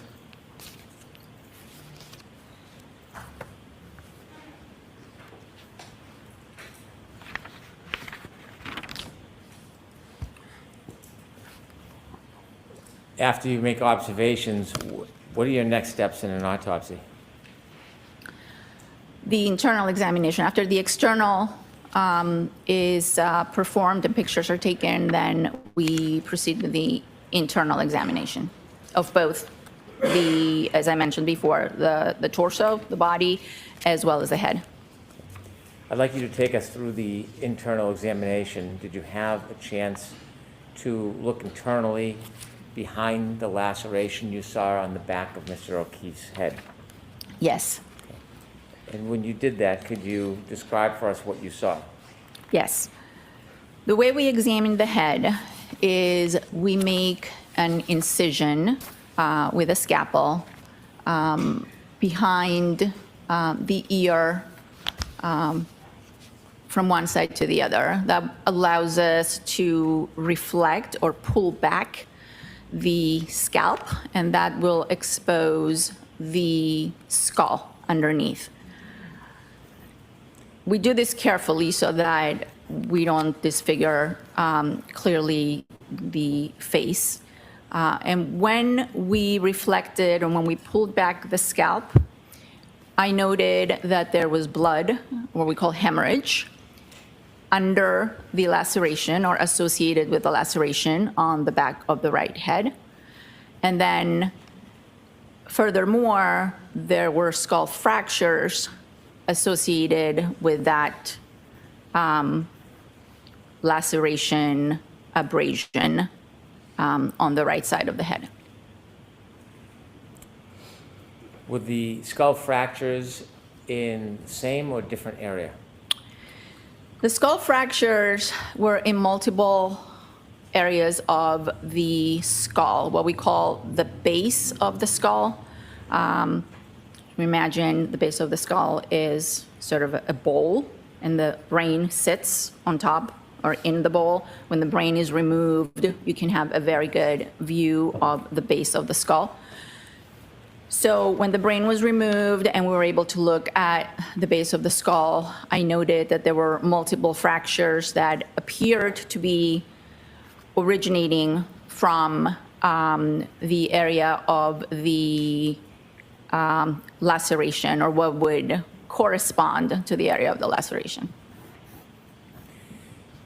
When you made your examination of the fractures in the skull, did that lead you to your opinion, or was there more you needed to look at before you came to an opinion about the cause of death?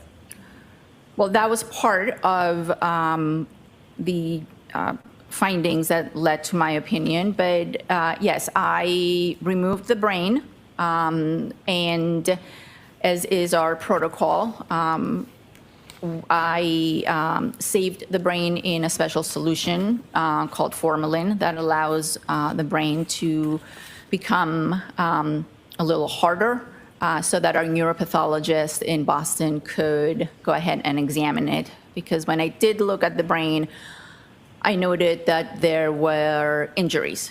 There was bleeding on top of the brain. And therefore, I saved it. The brain ultimately went to our Boston office, and our neuropathologist, Dr. Stonebridge, examined it and issued a report. Did you engage in any type of analysis on your own about any injury to Mr. O'Keefe's brain? I noted the kind of injuries I could see superficially on the brain, and I have looked at the brain after it was fixed and pictures of it, but I did not issue a report on it. The whole point was for our neuropathologist to examine it closely and issue a more detailed report. I have a few more photos. Would now be an appropriate time for a break, Your Honor? Yes. So, jurors, why don't we take 15 or 20 minutes, okay? Would all rise for the jury? Talk about your observations of both the fractures in his skull and also your observation of Mr. O'Keefe's brain. You mentioned earlier that you use other resources, other testing. Did you ask for any type of assistance on toxicology analysis for Mr. O'Keefe? Yes, it is routine, and it is protocol to submit toxicology specimens to the lab for examination. May I approach, Your Honor? Yes.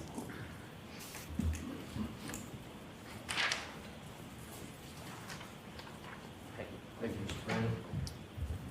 Doctor, I'm handing you a document. Do you recognize that? Yes, this is the report of toxicology from the State Police Crime Lab for Mr. O'Keefe's autopsy. Have you seen that document before? Yes, Is that a fair and accurate depiction of the report we saw before? yes. Do you want to introduce this as the next exhibit, please? No objection, Your Honor. Thank you. Exhibit 161. Thank you. I have that in front of me. Thank you very much. Thank you.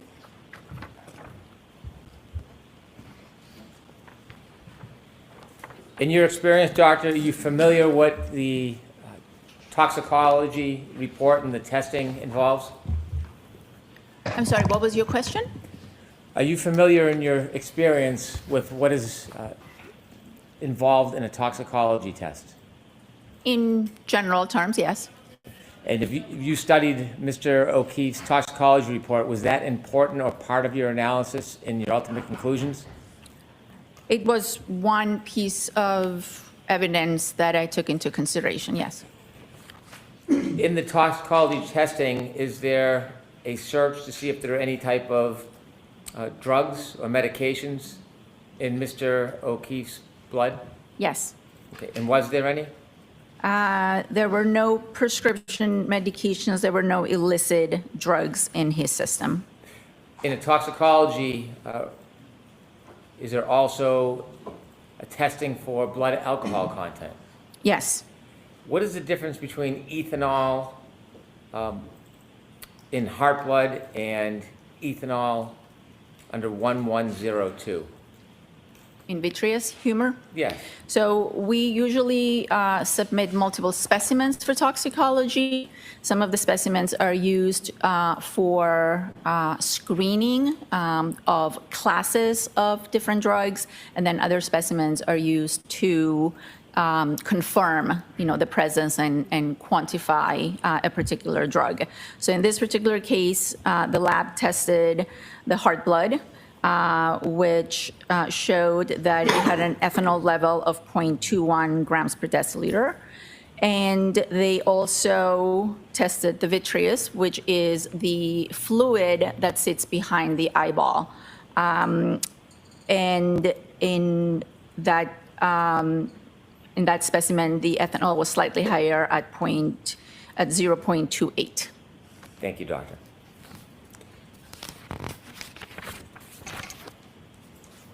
After your autopsy and observations of Mr. O'Keefe's body, inevitably did you come to a conclusion about the manner and cause of Mr. O'Keefe's death?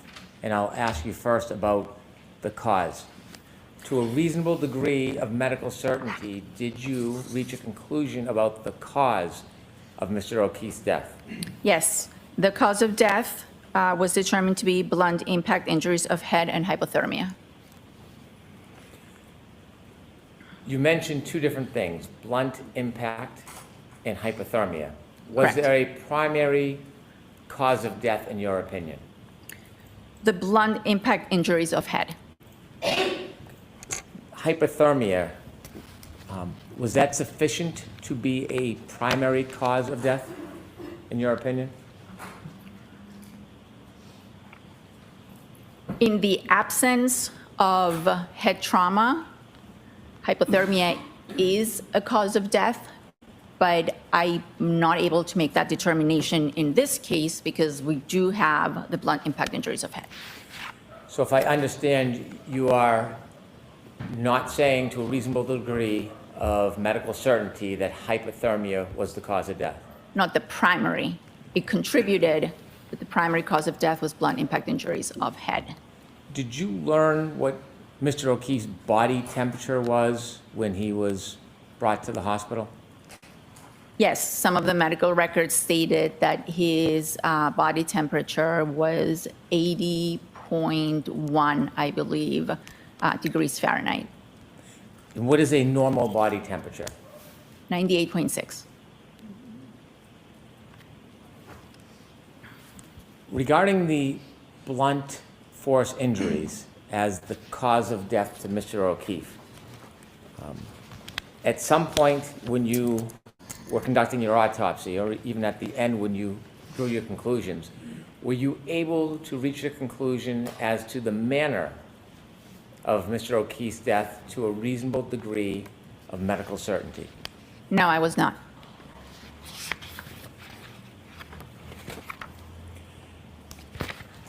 After you complete your findings, including the manner of death and the cause of death, even if undetermined, are you required by statute, by law, to file a report or a document? Yes, And what is that document? it's the death certificate. Did you do so in this case? Yes, When you file a death certificate, do you include your ultimate conclusions regarding cause and manner of death? yes. There is a death certificate that is issued immediately after the autopsy. The death certificate is a document that is necessary for the family in order to make funeral arrangements and proceed with their plans. So a death certificate is always issued at the end of the autopsy. If the cause and manner of death are known at that point, they are stated on the death certificate. If they are not, or if we need to do additional studies, then both the cause and the manner are listed as pending. And that death certificate is sufficient for the family to make arrangements. Later, as we get more information, as we get more results from our studies back, we issue an amended death certificate. So that amended death certificate will have a cause and a manner. The amended death certificate, in this case, stated that the cause was blunt impact injuries of head and hypothermia, and the manner was undetermined. May I approach, Your Honor? Yes.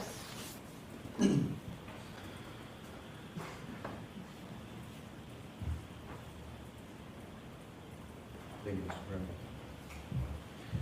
Doctor, I'm handing you a document. Do you recognize that document?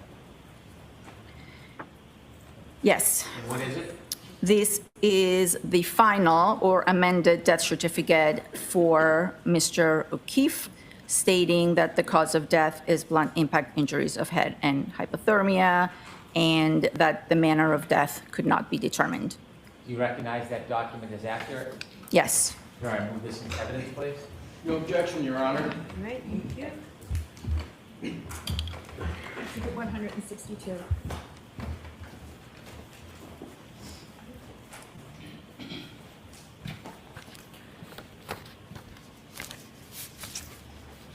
After issuing the death certificate and after the 90 days passed, have you done any further study or investigation on this case, Doctor? No. Thank you. I have no further questions. Mr. Alessi?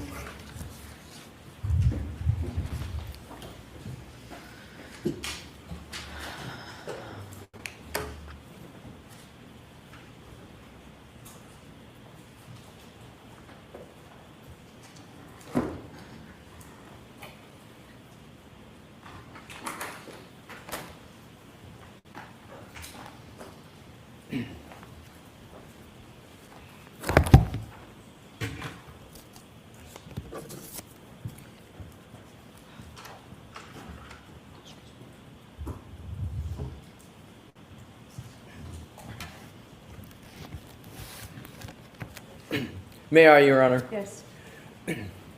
We have not had the pleasure of meeting, so good morning, Dr. Scordi-Bello. Good morning.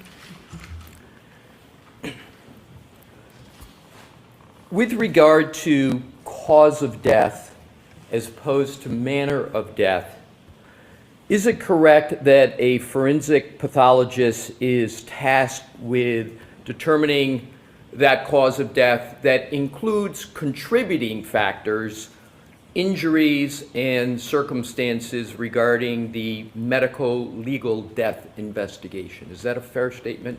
Yes. And I'm using the term medico-legal. Is that a term that you're familiar with? Yes.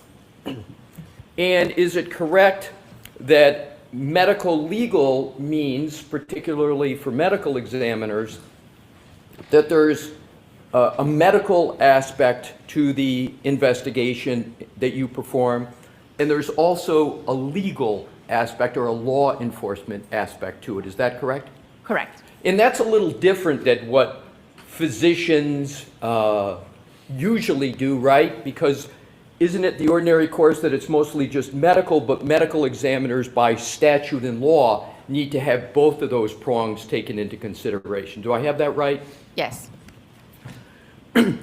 So, in other words, the forensic pathologist, which you've indicated you are, is tasked with determining the cause of death, which answers the question as to why, in more layman's terms, why did the individual's body stop functioning at a particular time, correct?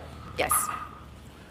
So more broadly, the cause of death is generally defined as the disease or the injury that resulted in the death of a person. Correct. So let's now, if we could please, move to the manner of death.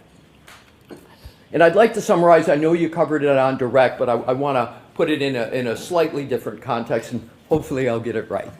So medical examiners, as you've stated, are also tasked with, if they can, determining the manner of death or the circumstances under which the death occurred, correct? Correct. So manner can and does involve the circumstances under which the death occurred. Yes. And that causes one to go a little, the medical examiner to go beyond just medical analysis. You take into consideration other factors which we'll get to. Is that correct? Yes. So you talked about, and I'm just going to go through them quickly, but if you could just check me on this, the 5 main categories of manner of death. So you talked about natural causes, correct? Yes. You talked about accident. Correct. You talked about suicide. You talked about homicide. And then the last category, undetermined. Do I have that correct? Yes, you do. So what I'd like to do is to focus on the undetermined category. And my understanding is, doctor, that that's where you landed, that's where you concluded with regard to manner of death of Mr. O'Keefe, correct? Correct. So undetermined is a term that is used and that you use, and does that mean that when the information pointing to one manner is not more compelling than other reasonable possibilities, or the death investigation lacks sufficient information to opine on a manner of death, at the time of death, the certificate is signed? Is that generally correct? Yes. So, as we've talked about, I'm just trying to follow or just develop some logic and see if this is in agreement with you, that as a medical examiner, you're specifically tasked with this, conducting that medical legal investigation, and what we've just talked about is a bit of the method of analysis that you go through for that, correct? I conduct the autopsy, and I request information information from the investigative body that is out there investigating the other aspect of the case, not the body itself. Yes. So, is it correct that there's 4 general components to a forensic pathologist death investigation? Is scene investigation one of the components? It depends on the jurisdiction where you practice. Scene investigation is part of forensic pathology in certain jurisdictions, and it is the responsibility of the district attorney and law enforcement in other jurisdictions. In the state of Massachusetts, we are responsible for the autopsy, and the DA's office and law enforcement are responsible for the scene investigation. Excellent. So, scene investigation in the state of Massachusetts is not within your domain in the office of the medical examiner. That is the domain of the district attorney and law enforcement, correct? Correct. How about another aspect, forensic autopsy and laboratory testing? That's within your domain, correct? Correct. And how about police reports and witness statements? That is not under my jurisdiction. That is under the district attorney's office and the police. Do you consider information, nonetheless, from police reports and witness statements in your analysis? Yes. And do you also consider, even though it's not within your jurisdiction in Massachusetts, do you also consider information about scene investigation? Yes. So it's correct then that you consider, whether it's within your jurisdiction or not, consider scene investigation and police reports and medical statements. correct? Yes, And then forensic autopsy and laboratory testing is right within your jurisdiction, and therefore, of course, you consider that. And then lastly, medical history and hospital records, is it, therefore, am I correct that that's something within your jurisdiction and that you consider in performing your forensic pathologist death investigation? yes, So now let's move on to the application of those principles. So in order to conduct a proper medical legal investigation, the medical examiner has to have certain qualities, if you will. Is one of them being well-grounded in general medical knowledge? yes, Is another appropriate training and experience in forensic pathology? yes, In other words, you wouldn't want a specialist, for example, in cardiology without anything more to be conducting a death investigation. Is that correct? I would not want them to be conducting an autopsy, correct? Right. Would you want a neurologist to conduct a death investigation? Personally, or are you asking me that? No, I don't think every physician has their specialty and their training. And forensic pathologists are trained to perform autopsies, and cardiac surgeons are trained to perform cardiac surgery. Would you want a neurosurgeon to be conducting a death investigation? To be performing an autopsy? No, So you wouldn't want a neurosurgeon to perform an autopsy? no. Because you don't believe they're qualified to do so, correct? I don't believe they've had the appropriate training to perform an autopsy. Going back into the many qualities of a medical examiner and attributes, they also have to have the ability to form opinions based upon all the available information using the scientific method along with sound reasoning. Is that a fair statement? Yes, And you're familiar with the term scientific method? yes, And is it fair to say that the scientific method generally is sort of a systematic pursuit of knowledge that involves recognition and definition of a problem? Is that fair? yes, Is it also involve the collection of data through observation and experimentation where appropriate? correct? Does the scientific method also include the analysis of data? Yes, Does the scientific method also include the formulation, evaluation, and testing of hypotheses? yes, And does it also, where possible, include the selection of a final hypothesis after considering other hypotheses? correct. So what we've just discussed is a fair explication, a fair explanation of the scientific method. And the Correct. scientific method is part of the autopsy and forensic pathology analysis, correct? Correct. Now, applying one concept, that medical legal concept we talked about, just holding for a moment, if you could, the medical and going to the legal, if you will, law enforcement that you said in Massachusetts is not under your jurisdiction, but nonetheless, you consider information arising from it.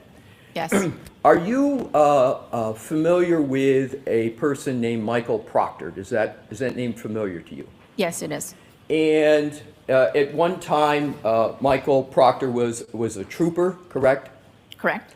And so did former Trooper Proctor inform you of the working law enforcement theory at the time of the investigation of this matter, namely his working theory, a collision of a motor vehicle with a pedestrian? Did he inform you of that?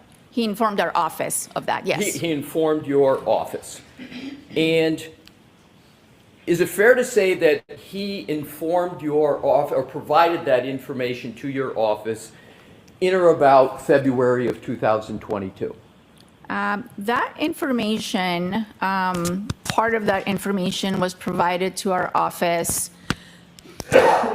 at the time of the autopsy. One of the pieces of information that had come in, and there were multiple sources calling into our office, providing information, was that this was a possible person struck by a motor vehicle.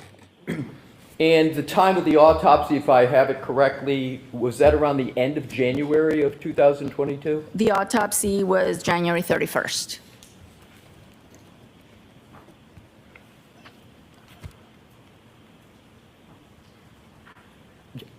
Your Honor, if I could, with your permission, please publish a photograph which Your Honor has and the parties have stipulated, or that's in evidence.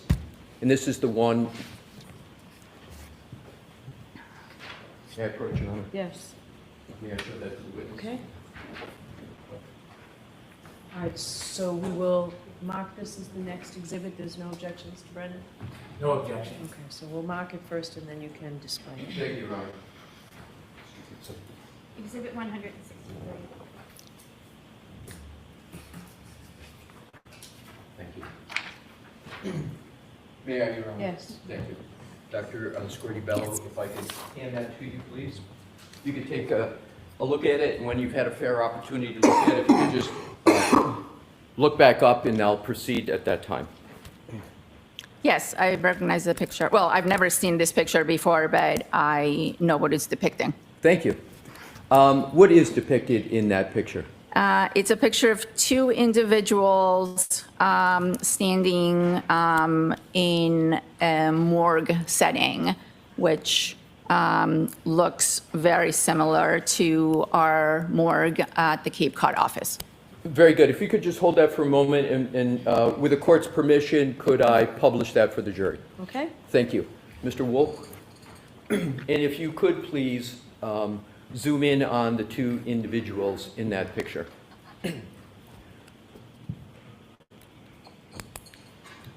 Dr. Scordi-Bello, do you recognize any of the individuals in that picture? To be perfectly honest, no, I don't. With regard to the person on the right, do you recognize that person? No, I don't. And you said you recognize the setting, correct? Yes, And you, if I heard you correctly, you said this is the Cape Cod facility? it appears to be, correct. Right. So you testified earlier, if I recall correctly, that the autopsy was performed at the Cape Cod facility of the Office of the Chief Medical Examiner? Yes, it was. And you're normally in, as I recall, the Westfield, in an office that covers Western Massachusetts, and it's Westfield? Correct. But you were at the Cape Cod facility, as I understand it, because there was a staff shortage and you had to travel down to Cape Cod for this. Is this correct? Correct. So you weren't at your normal home base sort of facility. This is a facility that you went to for this autopsy, correct? For this autopsy and multiple others, yes. Yes. And you were covering a staff shortage, and that was the reason you went to Cape Cod, correct? Correct. And what's depicted in this picture are two individuals. For two individuals to be present, is there a protocol that they had to follow to be present for that? Like a sign-in or an authorization? Yes, there is a sign-in sheet that individuals have to put their name and their shield number and before they can come into the autopsy room. So they have to put a shield number down, correct? You mentioned a shield number. Yes, And does that therefore mean that even though you don't know who they are, that they are with law enforcement? Are you able to determine that? correct. I believe they were with law enforcement. So those two individuals were with law enforcement, but you don't know who I they don't- are I specifically. don't know who they are specifically and what their actual position was. But they were with law enforcement. I believe, if my memory serves me right, there was a person from crime scene investigation and someone from state police. Thank you. But I'm working on a 2+ year memory. Fair, that's fair, that's fair. I'm not going to ask you more questions to probe the memory. We can take that down. And, yeah, we are finished with that. If you could hand that to the, thank you. Now, we were speaking about former Trooper Proctor. Do you recall former Trooper Proctor sending you a copy of scene photographs and wanting to schedule a phone call with you so that he could explain the status of his investigation? Do you recall that? Yes, And that occurred approximately in March of 2022? Yes, approximately. Right, and the method of communication of that was that by email, to the best of your recollection? I requested that our medical legal investigator, we have our own investigators at the office that are responsible for obtaining medical records and sometimes being the liaison between us and law enforcement to get reports. I requested that she contact whoever was in charge of the investigation and set up a meeting, a phone call. So since it had already been a few weeks since the autopsy, I wanted to make sure that if there was any additional information that could be provided to me, I could take it into account because I had 90 days to issue a report and a death certificate on this case. Now, you've mentioned the 90 days on direct, you just mentioned it now.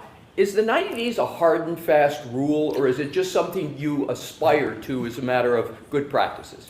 It's not a hard and fast rule. It's something that as an office we try to achieve. Again, the reason being that there are family members, next of kin that are waiting for these reports and these death certificates for various reasons. So is it possible to go over the 90 days? Absolutely, if necessary. But we do try to finish our part in those 90 days.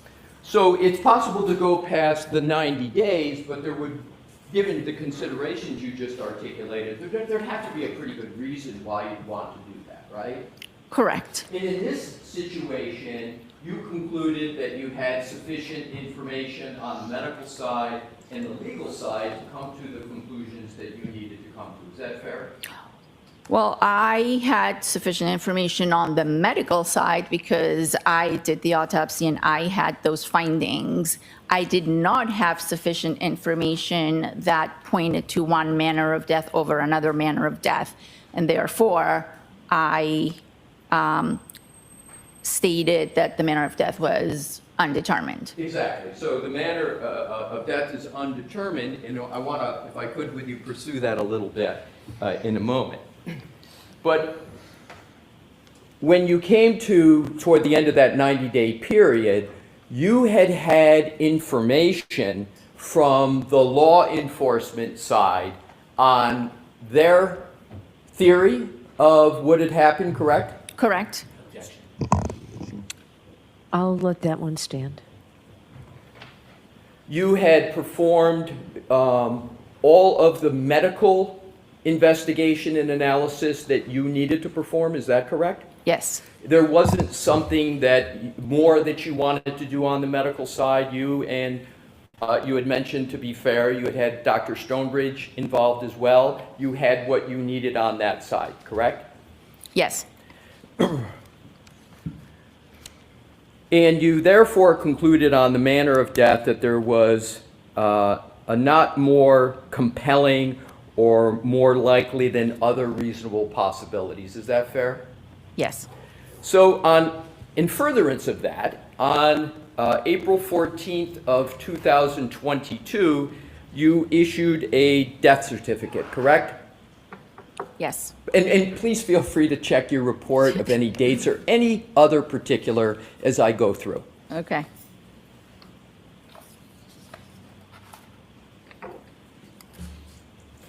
I issued my final report on April 14th, correct, and I would assume that the death certificate was on or around that same day. Thank you.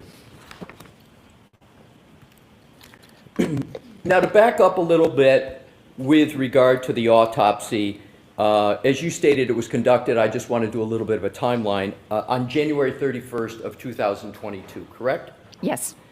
And we discussed that the body of Mr. O'Keefe was presented to the Cape Cod location, correct? Yes. And you also discussed that you brought Dr. Stonebridge to work with you on this matter, correct? She didn't physically come to the office. The way Dr. Stonebridge was involved is at the time of autopsy, when the brain was removed, having seen that there were injuries, I saved the brain in a special solution, and then the brain was transported to our facility in Boston. That's where Dr. Stonebridge examines the specimens. And after examining the brain, she issued a report. Who asked Dr. Stonebridge to become involved in the matter? I did. And Dr. Stonebridge is triple board certified, correct? Correct. She's a forensic pathologist, correct? Yes. That means she's achieved board certification in forensic pathology like you?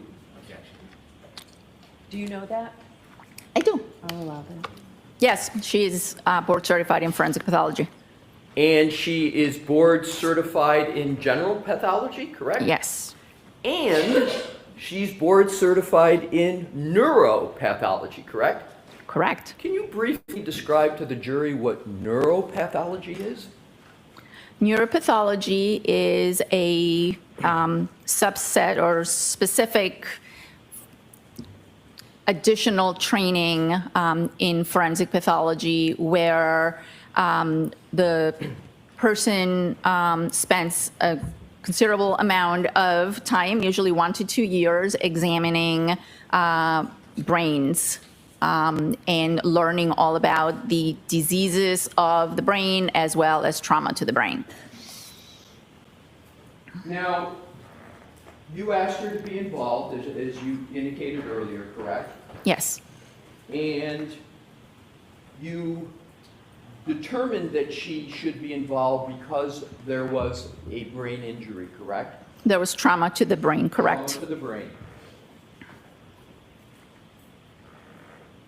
Is it a fair characterization that Dr. Stonebridge is sort of the brains of the brain area of autopsy? Is that fair? I'm going to sustain the objection. Let's move on. Look, so with regard to Dr. Stonebridge, would you agree that she's really uniquely qualified in some ways? Or how would you describe her qualifications, Dr. Stonebridge? Sustained. With regard to Dr. Stonebridge, what did she do? I'm going to see you at sidebar on this, please.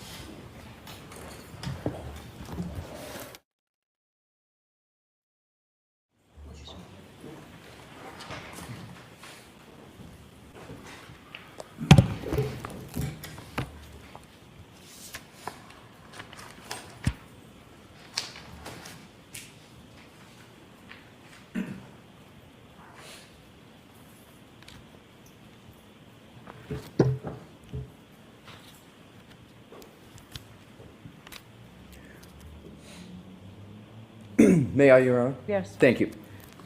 Dr. Scordi-Bello, have you, are you aware of an attorney name, or excuse me, a doctor named Azik Wolf? No, I'm not.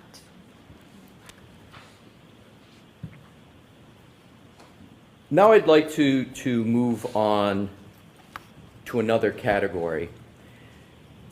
Based on the information that was presented to you as part of your examination and analysis, is it correct that you presume that because Mr. O'Keefe's body was found in the snow and his body temperature was 80 degrees, that he died from hypothermia as one of the causes? I reached that conclusion after performing the autopsy and after seeing some findings that were consistent with hypothermia and then combined with the information that was provided to me about Mr. O'Keefe's body being found in the snow, I came to the conclusion that was one of the things that contributed. Did you consider whether there may have been other reasons as to why his body reached that temperature of 80 degrees? Sort of applying the scientific method and seeing if there were other reasons? Other than being out in the snow, no, I do not. Do you know whether there are other alternative reasons how his body could reach the temperature of 80 degrees? People can become hypothermic for other reasons such as sepsis, but in this particular case, I didn't have any reason to believe that that was part of the circumstances. You're familiar with the medical phrase differential diagnosis, correct? Yes, And a differential diagnosis is a term that's used by doctors to pursue other potential causes of a medical injury. Is that a fair general statement? yes, So, for example, if somebody is having difficulty breathing, a doctor may say, I think it's the heart is their primary hypothesis, but they may want to differentially diagnose this and look at the lungs. Is that an example of a differential diagnosis let's look at the lungs to see if that may be the problem? Is that a good, fair example? in the example you're giving, yes.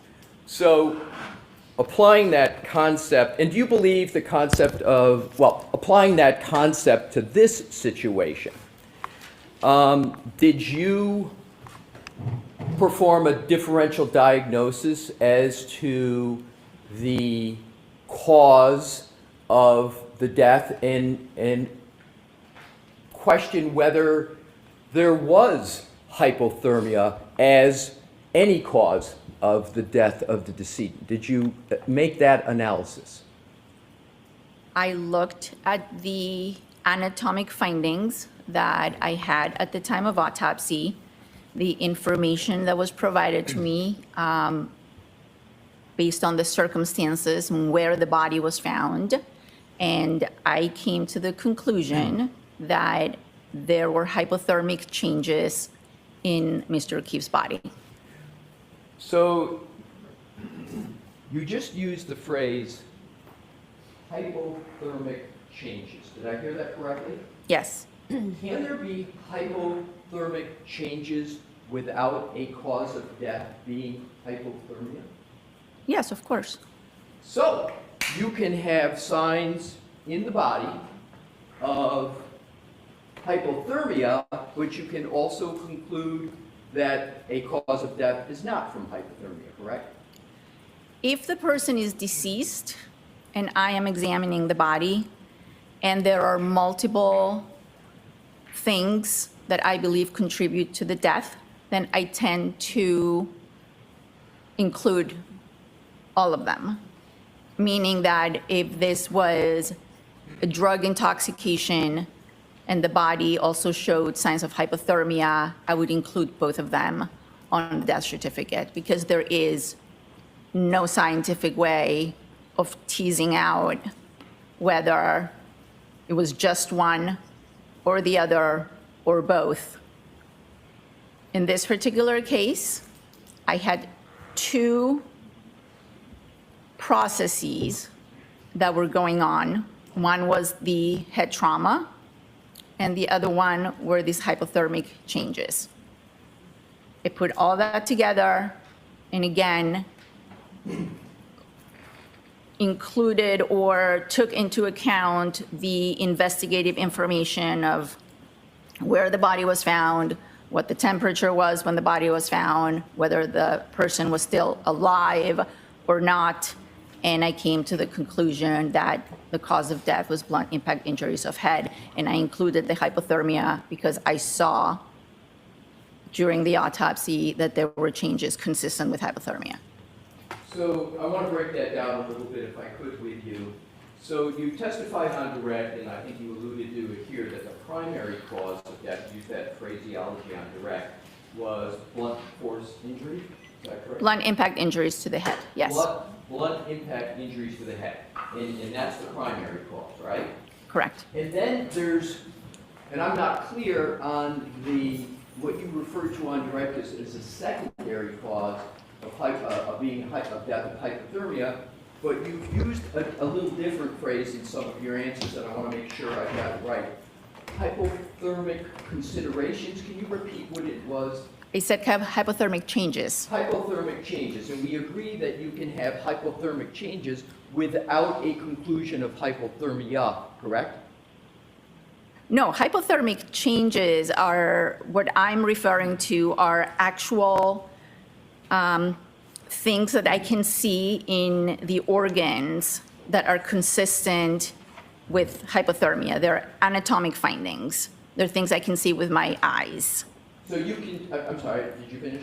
And those changes suggest and are consistent with someone being hypothermic. As you sit here now, with regard to, you used the phraseology consistent with hypothermia, signs of hypothermia, that's what I want to pursue just a little bit with regard to further information. We got started on this by asking whether you used the concept of differential diagnosis and hypotheses to determine the cause and manner of death.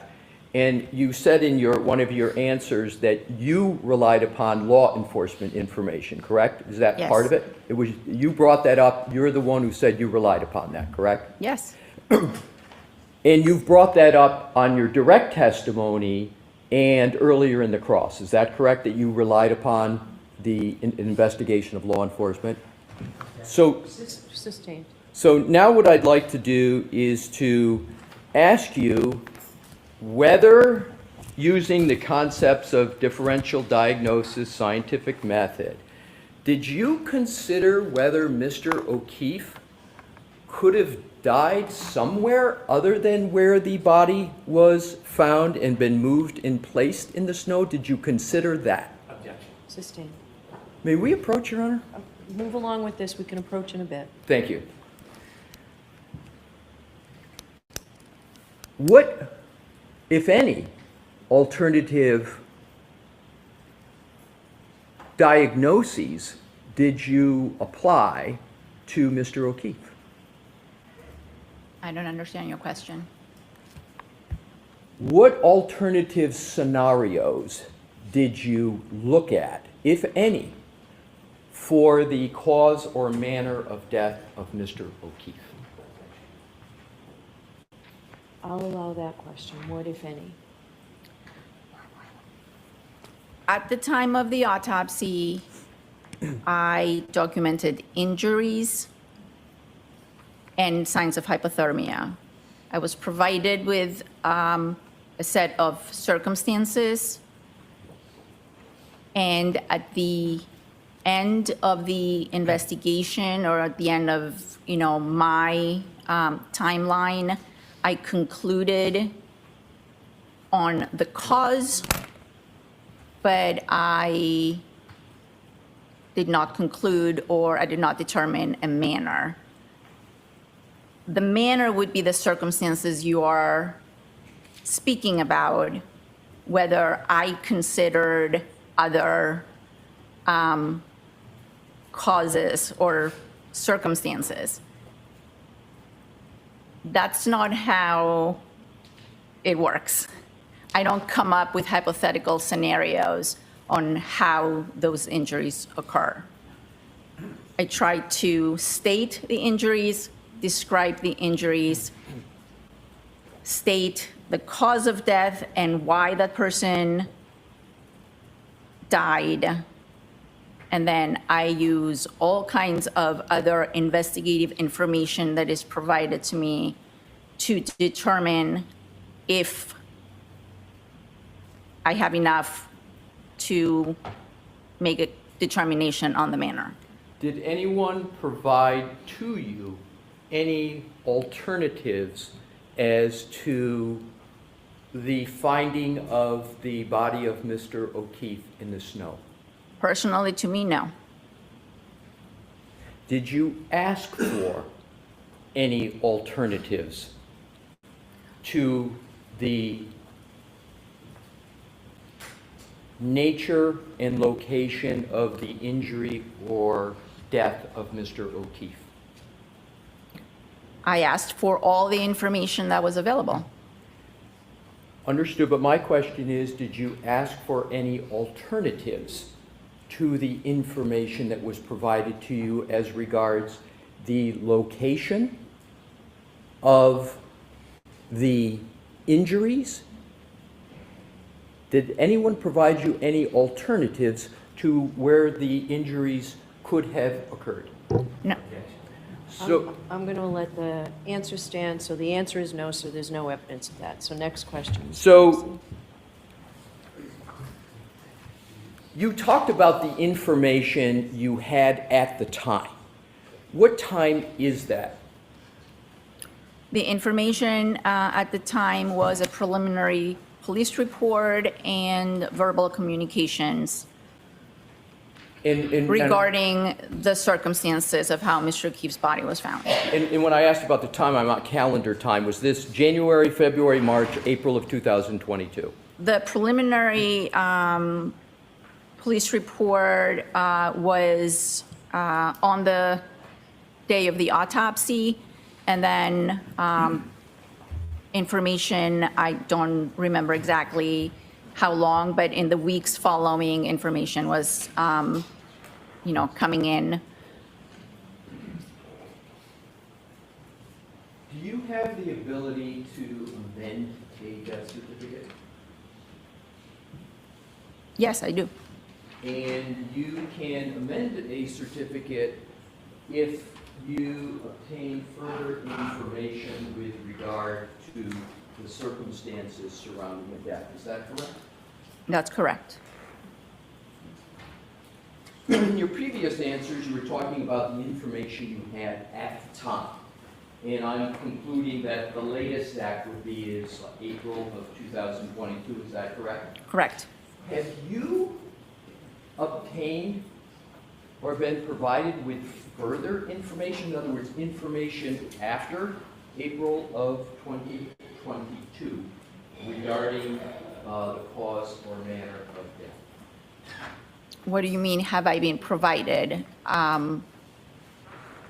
Has someone physically provided me with a report on different circumstances? Well, what I'm just talking about is any other information that you have received or considered in terms of the analysis with regard to the cause or manner of death.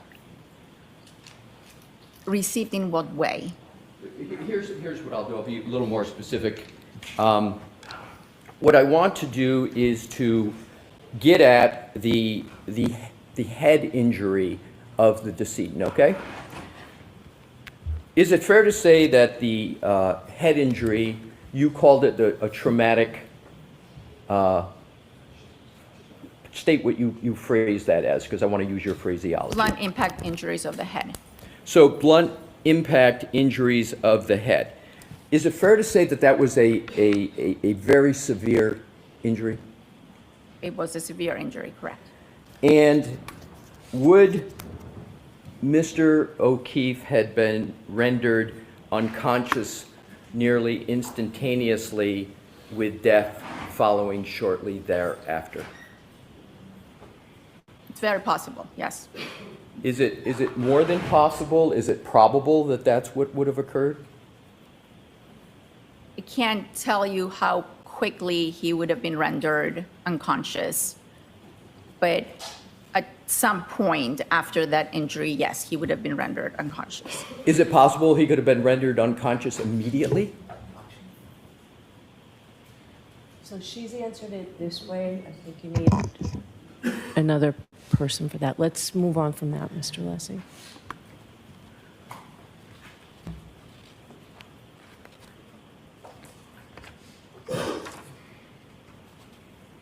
You made your own determination of the cause of death, correct? Yes, that's my job. Understood. And what I want to do is to pursue the basis of your determination.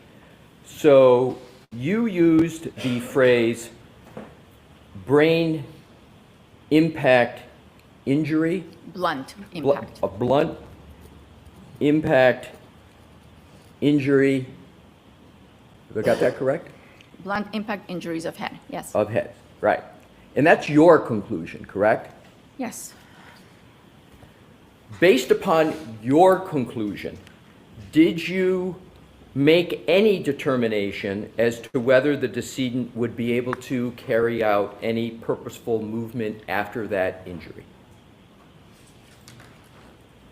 Define purposeful movement. Sure. I'm talking about the ability to perhaps manipulate their hands. I don't know. Did you make any determination as to whether they would be able to engage in any cognitive functions, meaning processing things and making decisions? I did not make that determination, no. Did you observe any pattern to the injuries to the head of the decedent? A pattern? I observed that there were injuries to the back of the head as well as other internal injuries to the base of the skull, as well as the brain. Your Honor, if we could please publish, I'm just going to check to make sure they're in.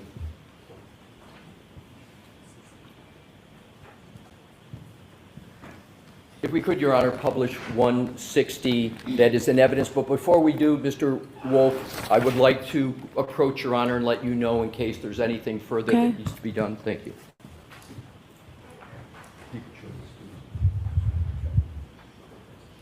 Is there, did you show it to Mr. Brown? It's already been agreed to as in evidence. and it Okay. is in evidence. Oh, it's in evidence? Yeah, I just wanted to make sure if there was any statements that Your Honor wanted to make, and if not. So why don't you come over here, because, why don't you come over a second?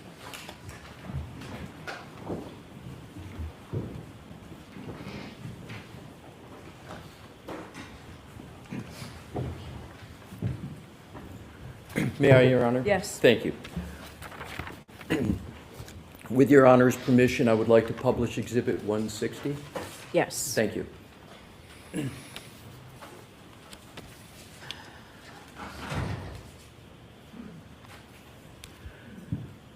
Dr. Scordi-Bello, if you could please draw your attention to what is depicted on both screens, pick whatever screen is most convenient for you. And what I want to do is to go over what is depicted there, and I'd like to start with just some basics. What is that white rectangle that is on the photograph? This? Yes. That's a ruler. And what's the purpose of the ruler?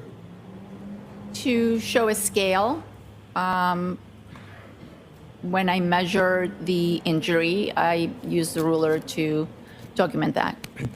And if you could please draw your further attention to what I will refer to, and you use your own term, but just to start it, the horizontal line that is appears to be a laceration. You know what I'm referring to? This, yes, this is a laceration. Right, so it's fair to say that that's a laceration. Correct. And just so we get all that's depicted on this, you referred to earlier up above that, the red area, is that an abrasion? Yes. And do you also denote to the left, almost like a J-type item going vertically up? Yes, and going up. Do you see that? Yeah, that I did not note that specifically. I just noted the whole injury as part of the abrasion. That's my point. So you didn't make a separate note of what appears to be a J, and it might be easier to see it in the screen over there. It's your conclusion, but is it easier to see there? Yeah, I can see it. Yeah, and so you didn't make a separate note as to what that was in your report, correct? No, I did not. Do you consider that an abrasion or something else? I believe that's still an abrasion. Do you conclude that that J is different in any manner from the abrasion that you've noted above the laceration? I believe it could be part of the whole abrasion, or it could be something different. Fair enough.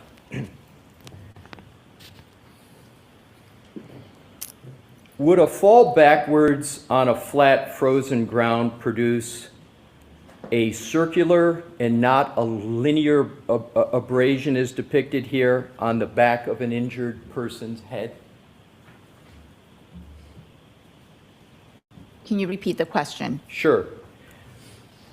Assume a fall backwards on a flat frozen ground. Would such a fall and impact present that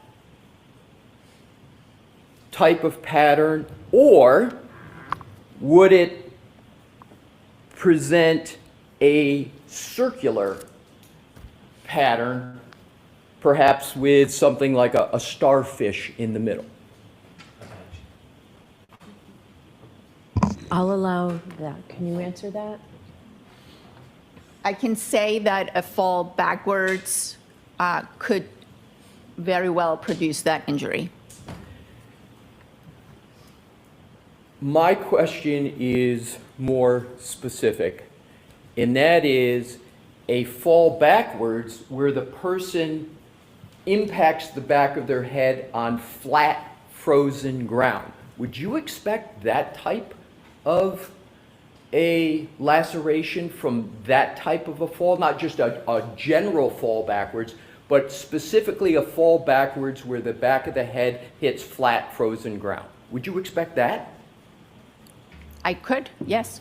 And under what circumstances could a laceration like that and an abrasion, all of it together, what circumstances could cause that type from a fall backwards on flat, frozen ground? Well, the laceration is due to the blunt impact, and so is the abrasion. The abrasion is friction. So depending on the type of surface, you mentioned flat, frozen ground, it's quite possible to have an injury as the one depicted. There's nothing inconsistent with this injury and a fall on someone's, on the back of the head with a blunt surface. Is there, are you familiar with the phrase pattern recognition in medicine?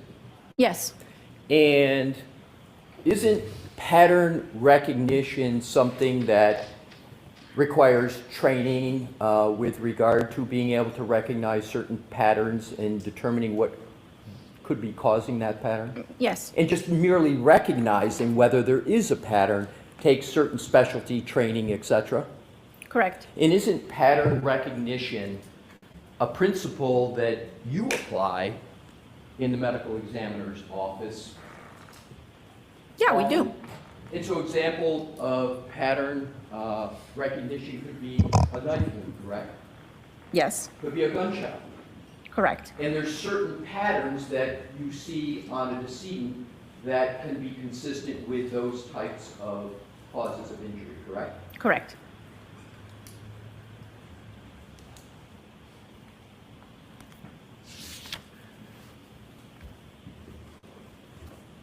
Assuming a fall backwards onto frozen ground and there being on a lawn with grass, would you expect to see any grass at all in the injury site?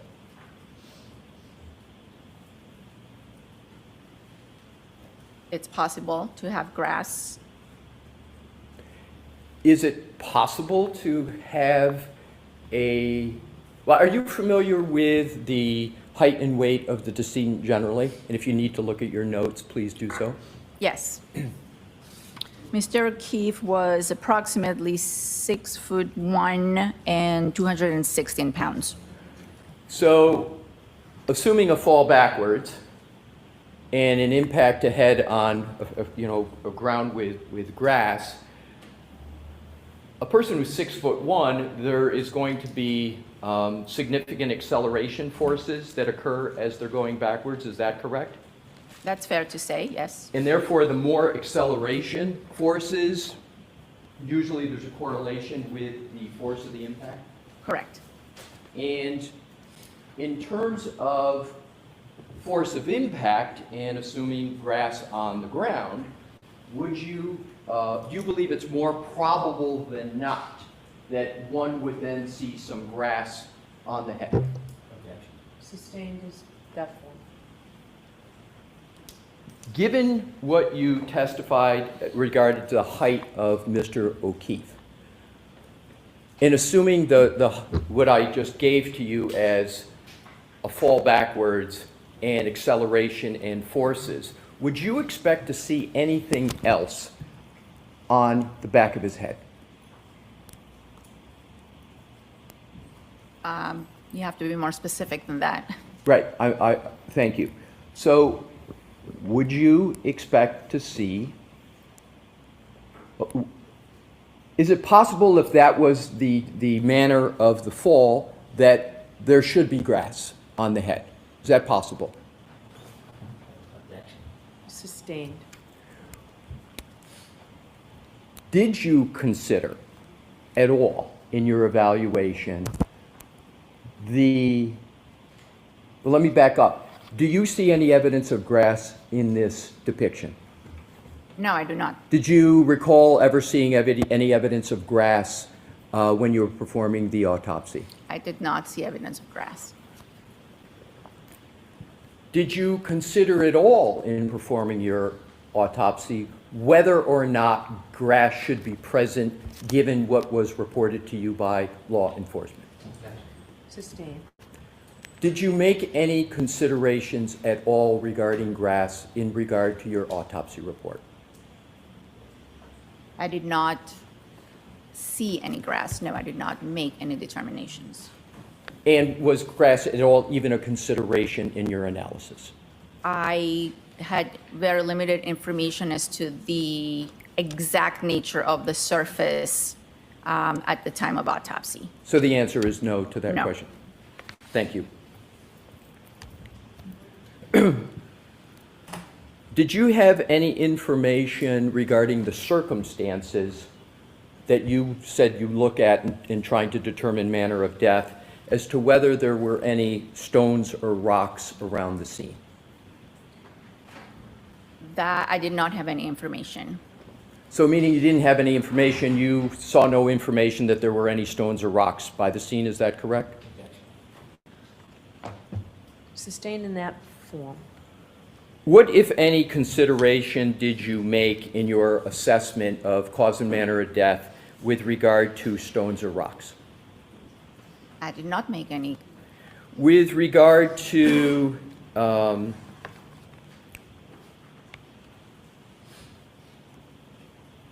any other potential causes other than ground, did you consider any other possibilities that could cause the type of injuries that are depicted on the screen? There's a number of possibilities that could cause the injury. My question is, did you consider, not whether there are, but whether you considered them at the time you were performing the autopsy? I'm always considering at the time of autopsy what could have caused a certain injury. Did you put in your notes or your autopsy report any of those considerations? Are they documented? No. Now, in terms of differential diagnosis, that we talked about, did you determine whether there were any other possible explanations for the injuries to the decedent other than what law enforcement presented to you? I'll allow that. Internally, I consider all kinds of other explanations. I have to look at the findings and the possible ways that those injuries could have been sustained and decide whether I have enough information and whether I am satisfied with the information that I have in order to conclude or determine a manner. Did you make any notes at all about the considerations you were just speaking about, other considerations, any notes whatsoever in any document in your autopsy report? Not in my autopsy report, no. Did you make any other notes of those considerations in any document that you created for this case at all? No, these are considerations that I've had and discussions I've had with colleagues in terms of evaluating these injuries and... And I don't want you to go into what other people said, but I want you to finish your answer. Right, no, I did not make physical notes of my considerations. Your Honor, I'm going into a different category, so I just wanted to alert Your Honor to it. All right. And it will take more than 10, 15 minutes? Oh, yes. Okay. All right, jurors. Well, the lunch is here. We'll take the lunch and recess. So we're seeing about 45 minutes.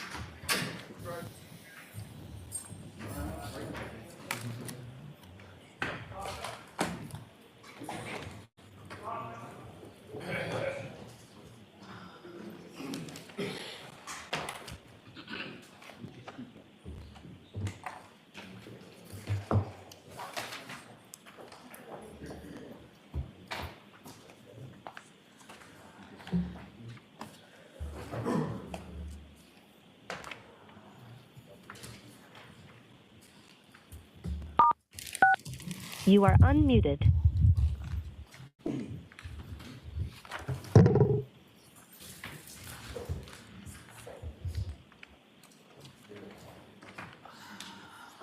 Excuse me, please.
All right, Mr. Alessio, whenever you're ready. Thank you, Your Honor.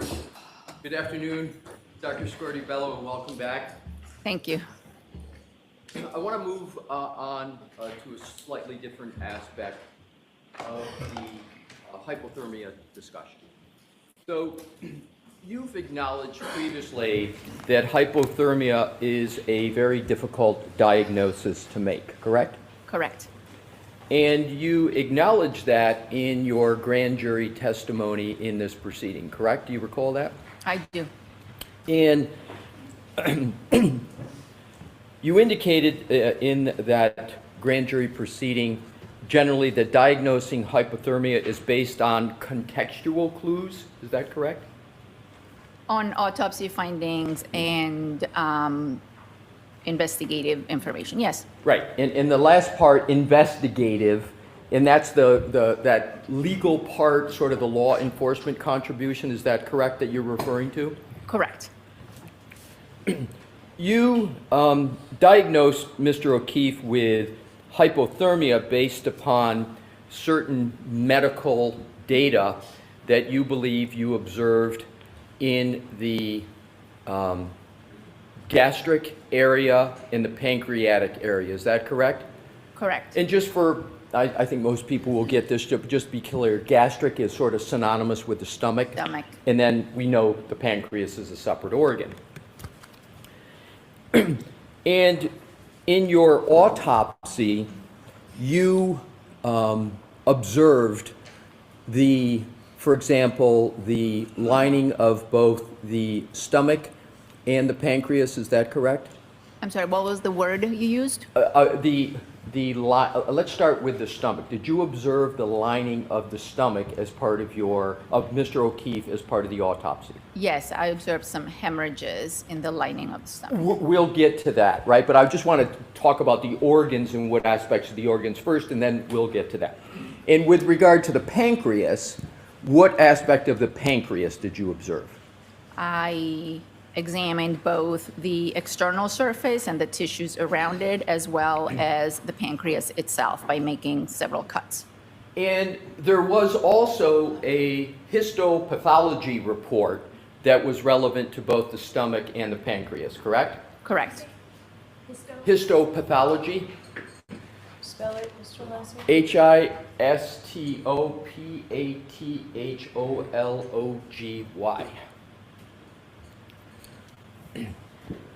So that histopath information informed your hypothermia analysis, is that correct? The histopathology was done to further confirm my finding or my determination of hypothermia. So do I have it correct, and let's start with the pancreas, that you noted the pancreas was congested and diffusely hemorrhagic? Do I have that correct? And you feel free to look at your report, please. I will.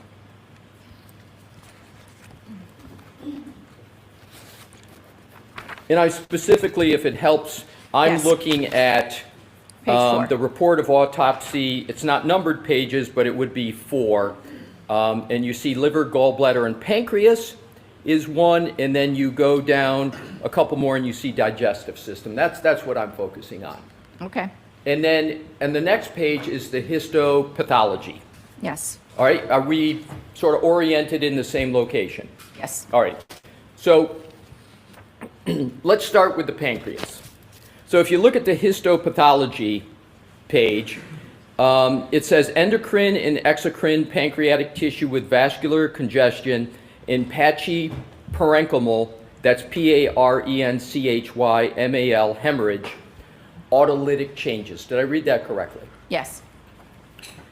And I want to go at these one at a time, so now I'm going to jump back to the previous page where you discussed the heading liver, gallbladder, and pancreas. Do you see that? Yes. And you see the last sentence says the pancreas is congested and diffusely hemorrhagic. You see that? Yes.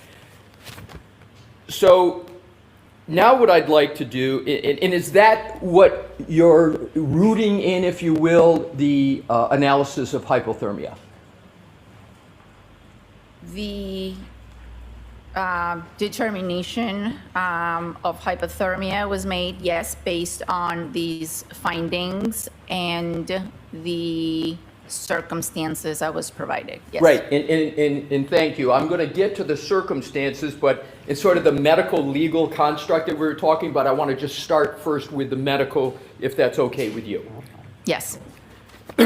So then, let's now move to the organ of the stomach, a synonym gastric in terms of your report.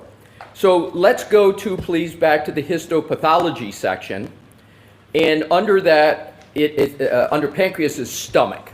And there's a bulleted one sentence that says gastric tissue with vascular congestion and focal mucosal hemorrhage. Did I read that correctly? Yes. And then let's go back, as we did with the pancreas, for the stomach, go back to the previous page in your report under the heading digestive system.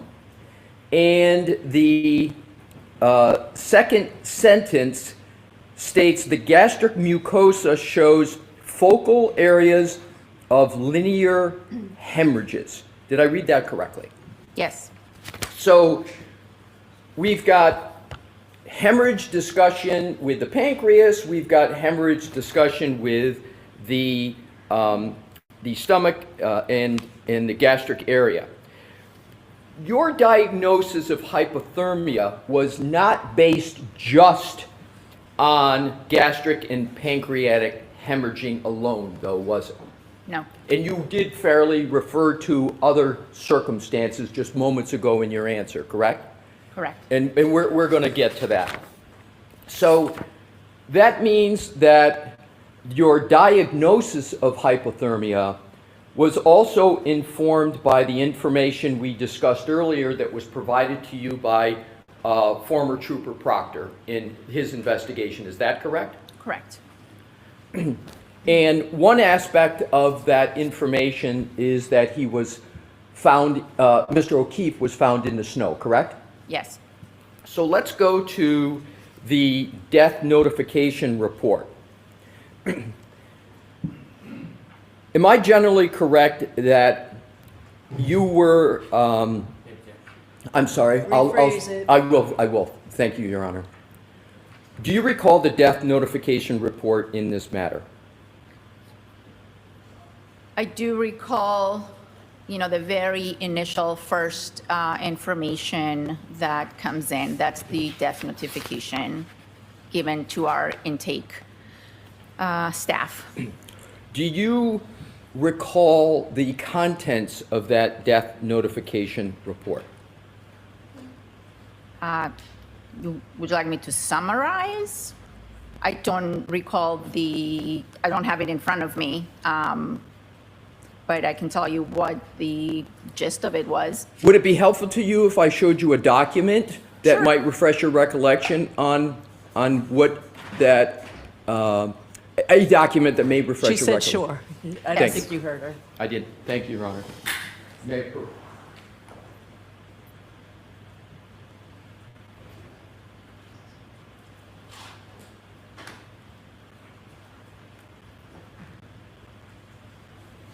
Yeah, Coach. Yep, Thank just you. show Mr. Brennan.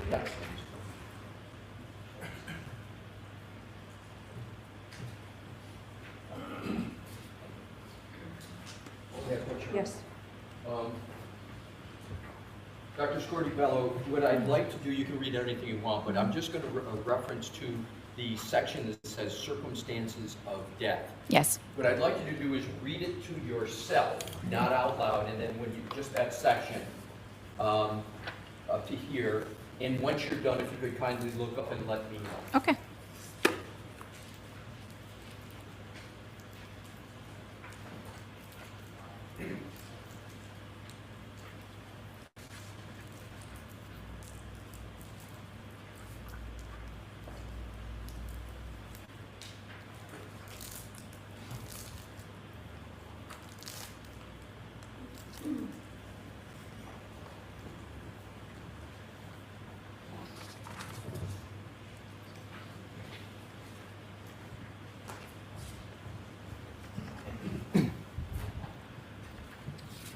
Dr. Scordi-Bello, did that refresh your recollection with regard to the circumstances of death section of the death notification report?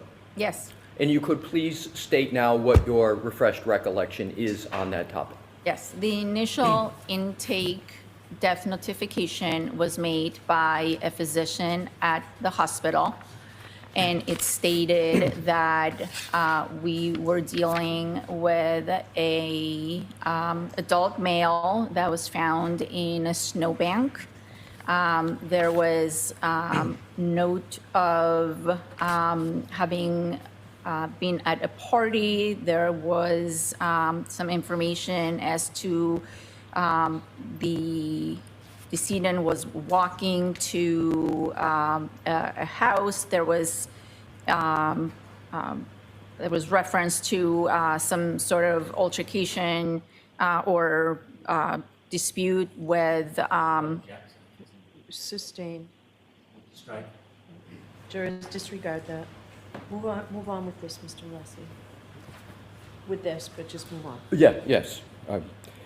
In terms of the differential diagnosis concept that we were talking about before, based upon your refreshed recollection of circumstances of death as discussed in the death notification report, based upon that, did you consider whether Mr. O'Keefe could have been injured and died somewhere other than the front lawn of 34 Fairview? Objection.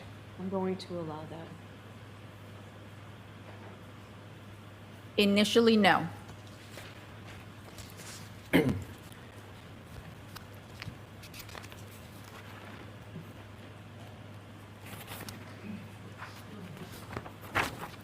Let's go to significance, if any, of hemorrhaging of the two organs we were talking about, the pancreas and the stomach. Is it correct that the hemorrhaging of a pancreas can be caused by many different things? Yes, it is. And to be clear, you found evidence of hemorrhaging of the pancreas of Mr. O'Keefe in the autopsy, correct? Correct.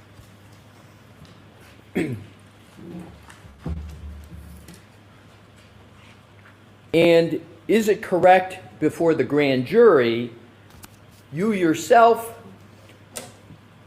were evaluating whether the injuries had been sustained in a different environment? Well, let me ask it this way. Do you recall what your testimony was in the grand jury about hemorrhaging of the pancreas and possibilities of injuries being sustained in different environments? Do you recall any testimony on that subject? Objection. All right, I'll see you at 10.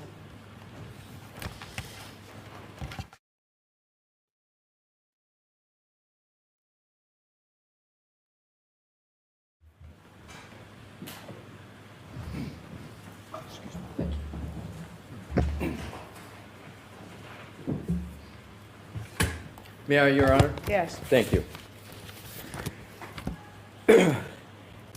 At the grand jury, did you testify as follows? If the injuries had been sustained in a different environment where the temperature wasn't that low, then there might have been an alternative explanation for those gastric and pancreatic hemorrhages. Do you recall that? Yes. Hemorrhaging of the pancreas can also be caused by blunt force trauma, correct? Correct. Hemorrhaging of the pancreas can be caused by CPR, correct? Cardiopulmonary resuscitation. It's possible. Do you know what a Lucas machine is? Yes. And a Lucas machine is an automated CPR machine, correct? Correct. And it's a rather large device, correct? It gets strapped down to the chest of someone. So instead of someone having to exercise, etc., you put on a Lucas machine that goes over the chest and it automatically does the compressions, right? Correct. Lucas machines can cause hemorrhaging, correct? Yes. And in fact, wasn't a Lucas machine applied to Mr. O'Keefe? I believe so. And wasn't the Lucas machine applied from when the first responders came to the scene and he was in the ambulance continually and through when he was in the hospital? I believe so, yeah. So, when a Lucas machine is used in resuscitation efforts, you'd actually expect to see some hemorrhaging, wouldn't you? Where? In the stomach, in the pancreas, would you expect to see it there? Not in the mucosa of the stomach and not as extensive in the pancreas. Let's talk about and pick the pancreas first. So you would agree that from the use of a Lucas machine, you would expect some degree of hemorrhaging in the pancreas, correct? Not always. But it's certainly possible that a Lucas machine causes hemorrhaging of the pancreas, correct? It's possible. And now let's move to, and there was evidence of hemorrhaging in the pancreas of Mr. O'Keefe, correct? Correct. Now let's move to the stomach. Isn't it possible that a Lucas machine could cause hemorrhaging in the stomach? Personally, I have not seen it in that context. But do you rule that out? I can't rule it out. I can only tell you my experience. So your personal experience is you don't believe you've seen that, but you can't rule out that a Lucas machine causes hemorrhaging to the stomach. Is that correct? I don't believe a Lucas machine causes hemorrhage to the mucosa of the stomach. Right. I'm not yet at the mucosa of the stomach, which is a subset of the stomach, right? You're talking about the gastric rugae. Talking about the inner lining of the inner stomach. lining, and another name for the inner lining of the stomach is the gastric rugae, R-U-G-A-E, correct? Yes. So I'm just talking about the stomach in general, not a subset of the stomach. Is it possible that a Lucas machine could cause hemorrhaging in the stomach? Not in the stomach, around the stomach in the soft tissues of the torso. Okay.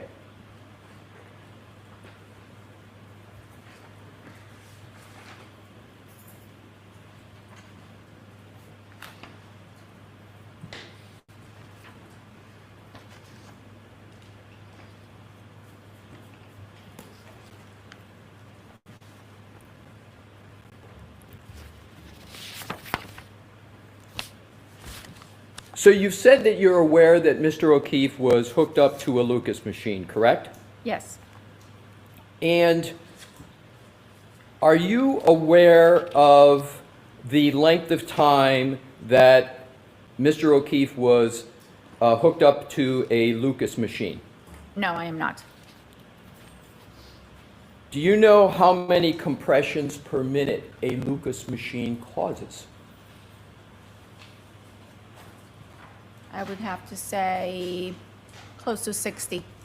Would 100 compressions per minute be a reasonable amount of compressions for a Lucas machine to cause? Sure. So assume 37 minutes of a person hooked up to a Lucas machine, and assume 100 compressions per minute. That would result in 3,700 compressions from a Lucas machine, correct? Correct. Could 3,700 compressions from a Lucas machine explain hemorrhaging in the pancreas? You could. And that explanation could be why there's hemorrhaging in the pancreas as opposed to hypothermia causing hemorrhaging in the pancreas, correct? Possible. Did you consider that at all in your autopsy report, the effect of the Lucas machine? Is it written anywhere in your autopsy report? I do consider changes due to cardiopulmonary resuscitation. The rib fractures that were observed were attributed to CPR. Usually we will see some amount of hemorrhage in the soft tissues, but in this context, with the gastric findings, the pancreatic findings, and the information that he was found in the snow with a body temperature of 80 degrees, my opinion was that those hemorrhages, along with the gastric hemorrhages and his body temperature, were consistent with hypothermia. My question was, does your report state anywhere the words Lucas machine? No, And you agree that a Lucas machine could cause hemorrhaging to the pancreas, it can cause hemorrhage in a lot of tissues, but including the pancreas. including the pancreas.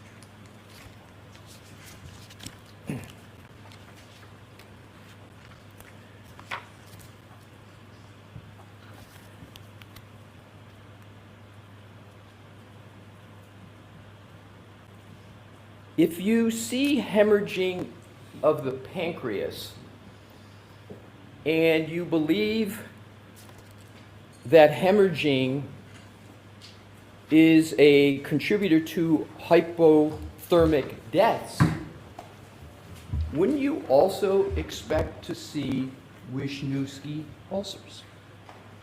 I did note gastric hemorrhages. So the court reporter needs to have a spelling of that. Doctor, can you give us the spelling of that? Would you like to give it? If you'd like me to, I'm prepared Go to give ahead. it. Thank you.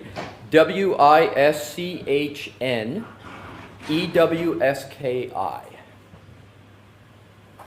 So,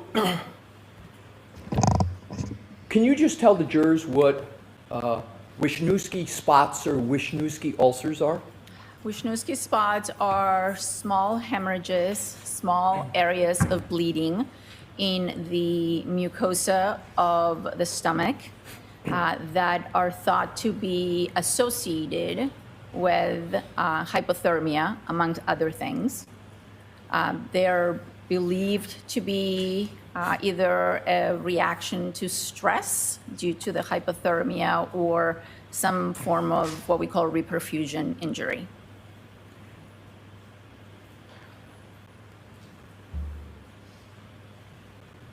Is it correct that if someone is believed to die, at least in part, from hypothermia, that in 90% of the cases of death from hypothermia, you would find Wisniewski's ulcers?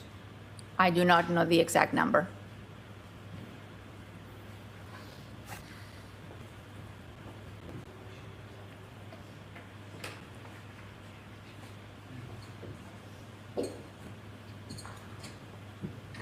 Is it that you're not recalling what the percentage is for the percent of cases for death of hypothermia that you would expect to find Wisniewski's ulcers?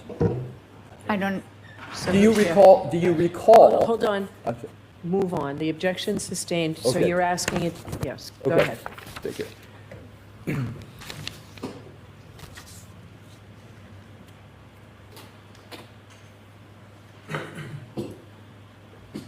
There were no Wisniewski's ulcers present in Mr. O'Keefe, is that correct? I believe there were. Can you point anywhere in your autopsy report where the word Wisniewski appears? I did not call them Wisniewski spots, I called them gastric hemorrhages. Right, so you didn't use the term Wisniewski and you didn't use the term ulcer, correct? In your report at all? No, I used gastric hemorrhages under the title of hypothermia. Do you believe that all hemorrhages in the pancreas are Wisniewski ulcers? You mean the stomach? I want to start with the pancreas. Wisniewski ulcers are, the term is used to describe the gastric hemorrhages. Right, so I wanted to clarify that, so now I want to move to the stomach. Okay. Do you believe all hemorrhages in the stomach are Wisniewski ulcers? Not all of them. Therefore, there can be Wisniewski ulcers and not be hemorrhaging, correct? Just by logic? And not be hemorrhaging? Correct. You can have a Wisniewski ulcer but not have hemorrhaging. You could, but ulceration would manifest in what we call hemorrhage, the actual appearance of it. What I'd like to do now is, Mr. Wolf, what has been in evidence, what I'd like to do is to, with your Honor's permission, publish some depictions of first the gastric mucosa, and then start with that, Your Honor, publish that. All right, so this is the one that we have not introduced into evidence openly, but at sidebar, right? What I'd like to do is I'll start out with the one that is in evidence, which is the gastric mucosa. Okay, Start with that. What number?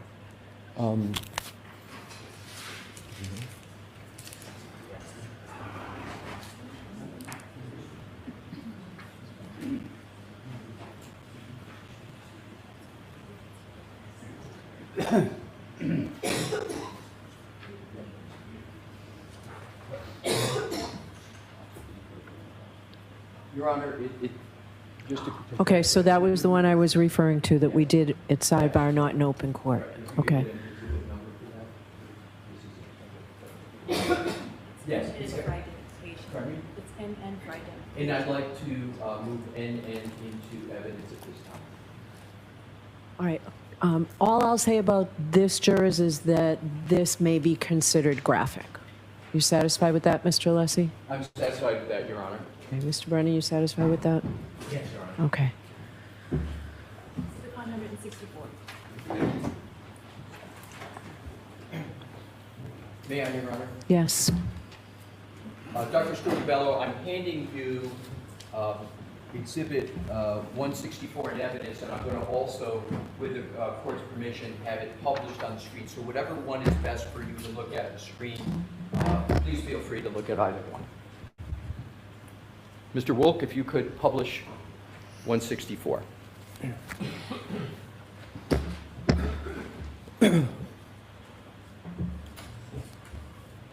Dr. Scordi-Bello, do you recognize 164 as the, well, you describe what 164 is. This is a picture of the stomach of Mr. O'Keefe after it was removed and opened and the contents were removed. And what you're looking at, this pink-red surface, is the mucosa. That's the lining of the stomach. And you had used the word rouge before. These are the folds. The stomach has a lot of folds. And what you can see here are small areas that are redder than everything else. That's hemorrhage, that's blood. And these are the gastric hemorrhages that I described. Right, so those are what you just showed. There's darker areas, there's just a few of them. That is what you refer to as hemorrhages, correct? Wisniewski's was correct. Well, you didn't use Wisniewski's in your report, correct? You referred to them as hemorrhages. Correct. Okay. So what I'd like to do now is to, if I may approach, Your Honor? Yes. For the chalk.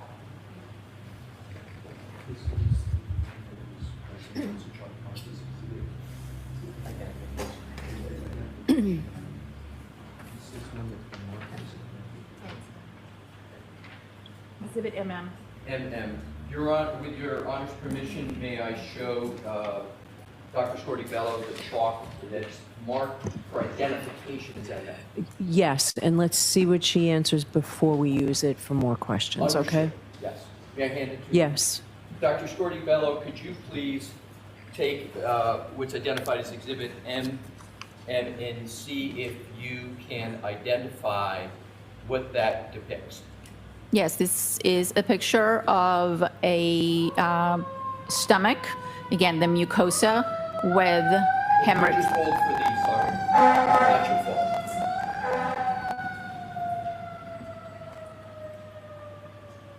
Your Honor, can we take a break? Yes, Yours. yes. Rise for the jury.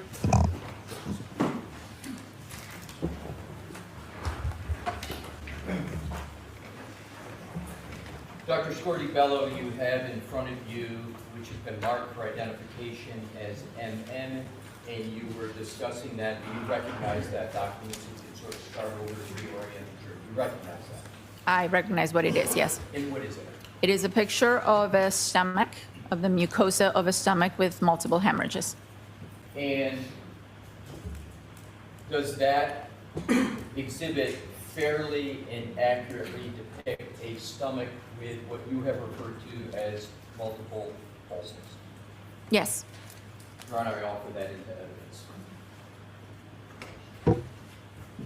I object to agree as a chalk. I'll, you know what, if I can use it as a public, a chalk Yes, you publication. can. Yeah, that's what I'll do, Your Honor. Thank you, Mr. President. So you can have it displayed. Thank you. And again, I'll leave this hard copy with the court reporter, and we'll use the screens. Oh, so it's not in evidence? It is not. It's marked for Mark, identification? yes, marked for identification, and we are with it.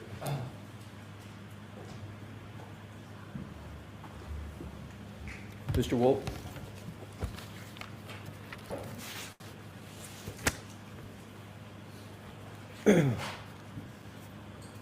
Dr. Scordi-Bello, is that the depiction that you were just describing at your witness stand? Yes. And could you please, with the laser pointer, state what you see in this depiction? So this is a stomach. This is the mucosa, the folds of the stomach. They're not very folded in this particular picture, but you can see these distinct areas that are that have a darker coloration. That's blood. These are hemorrhages. And to be clear, this is not the stomach of Mr. O'Keefe. This is a medical reference depiction to sort of generic, or some other depiction other than Mr. O'Keefe's stomach, correct? Correct. If we could, with Your Honor's permission, Mr. Wolk, put side by side this chalk with what is in evidence as the actual gastric mucosa of Mr. O'Keefe. All right. The objection sustained. Could we, with Your Honor's permission, publish simply Mr. O'Keefe's Yes. gastric mucosa? Yes.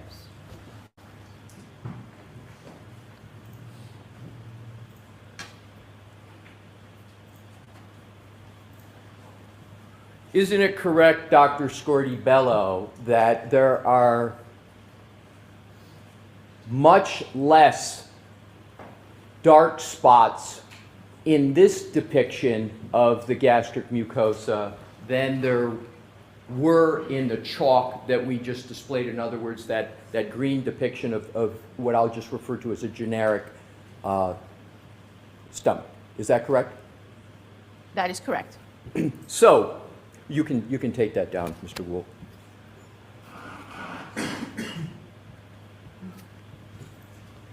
Isn't it correct that for hypothermia in the presence of Wisniewski's ulcers or spots, that you have to have a predominance of the stomach covered by the spots for them to be Wisniewski ulcers? I think there's different levels and different grades. In hypothermia, particularly death from hypothermia, wouldn't you expect to see a predominance of those ulcers, meaning they take up most of the stomach lining? Isn't that what you would expect to see? Not always. I have seen that.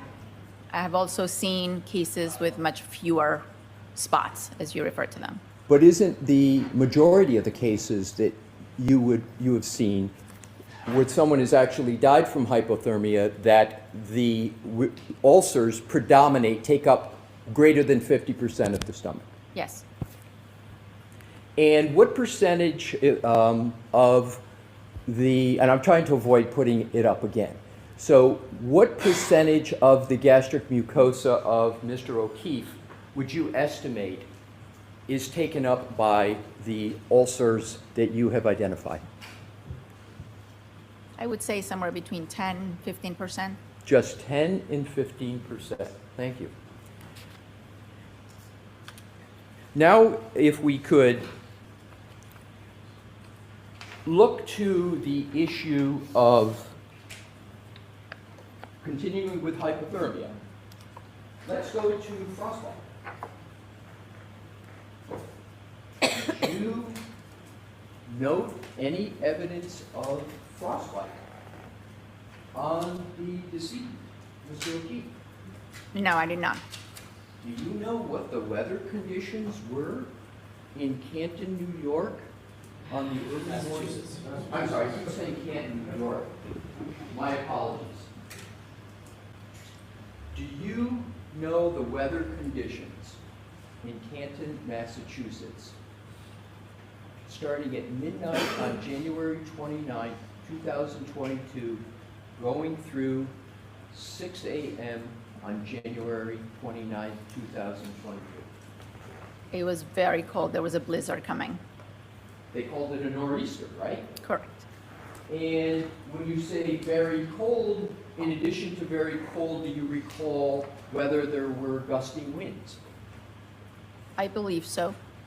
And do you understand that when there's a very cold temperature in Fahrenheit and you add gusting winds, that is called, when you apply the two together, that's called wind chill, right? Correct. And with wind chill, doesn't the phenomenon of wind chill mean that the wind combined with the temperature brings the actual temperature down, and in addition to bringing it down, temperature in a wind chill calculation, it also has a physical effect on the body, correct? Wind chill. Doesn't wind chill also cause greater effects than if there was no wind? Correct. So in medical terms, the wind synergizes with the temperature and exacerbates the effect on a human. Correct. And with a wind chill, isn't it correct that you would have a greater chance of frostbite than if there was no wind chill effect at all? Yes. So, you saw no signs of frostbite on Mr. O'Keefe, correct? At the time of my examination and at the time of autopsy, no, I did not. Did you see frostbite at any other time with regard to Mr. O'Keefe? I only examined him at the time of autopsy. So, at the only time you examined him, which is at the time of autopsy, you had zero signs of frostbite, correct? Correct. Dr. Scordi-Bello, now that you have gone through this part of your examination here today, would you like to amend in any way your opinions as to whether hypothermia was any cause of the death of Mr. O'Keefe? No, I don't. I still believe that there were hypothermic signs. Hypothermic signs, correct? Yes.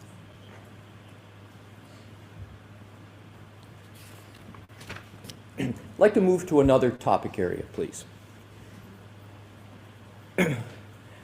You did not include in your autopsy in any fashion any discussion of whether Mr. O'Keefe's injuries were consistent with a motor vehicle accident, did you?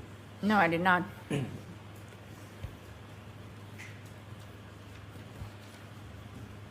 In fact, there were no injuries consistent with a motor vehicle impact on Mr. O'Keefe, correct? Sustain. Did you evaluate it all in your autopsy whether Mr. O'Keefe had any injuries consistent with a motor vehicle accident? I'll allow that.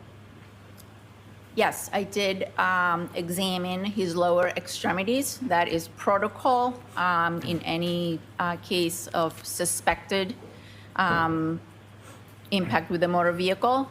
So I did examine his legs, and I did not see any evidence of an impact site. And could you elaborate to the jury what you mean by no evidence of an impact site? I'm going to sustain that objection. What do you mean in your answer, no evidence of impact injuries? I'll allow that.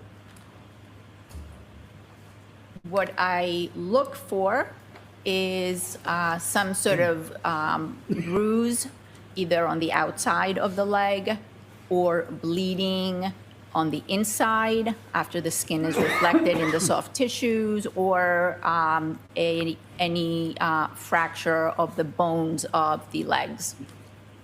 I did not observe those things. That was going to be my question. You did not observe any of those things, correct? Correct.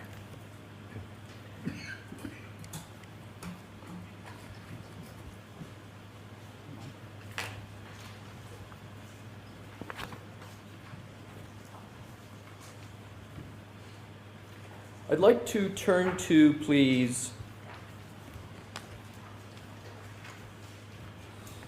the face of the decedent in your analysis that you discussed on direct examination of that area of the decedent. You talked about ecchymosis, you recall that? Yes. In medical literature, there's a synonym for ecchymosis. It's sometimes referred to as raccoon eyes. Is that correct?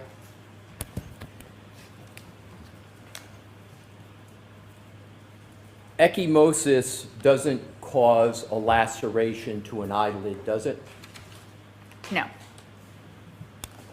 Ecchymosis does not cause a laceration to a nose, does it? There was an abrasion on the nose, but no, the answer is no. Correct. So ecchymosis doesn't cause a laceration to the nose. Correct? Correct.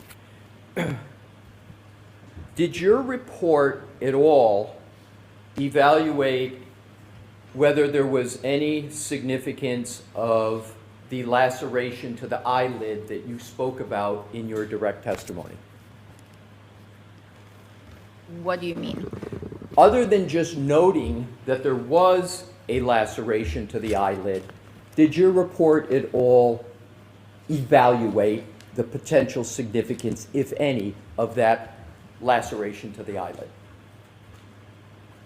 I noted it and photographed it, and it was part of the totality of the blunt impact injuries that I noted on both the face and the head. Do you believe that the laceration to the eyelid could be caused by a blunt impact injury? A laceration, by definition, is a blunt impact injury. Do you believe the eyelid laceration was caused by a blunt impact injury from falling backwards and hitting one's head? Not from falling backwards and hitting one's head, but that area at some point came in contact with a blunt object or surface. Okay, if I could follow up on that, please. So you agree that if a person falls and hits the back of their head, that they cannot sustain an eyelid injury, is that correct? Correct. All right. And if somebody falls backward and hits their head, they can't sustain from that impacted back of the head a laceration to the nose, correct? Correct.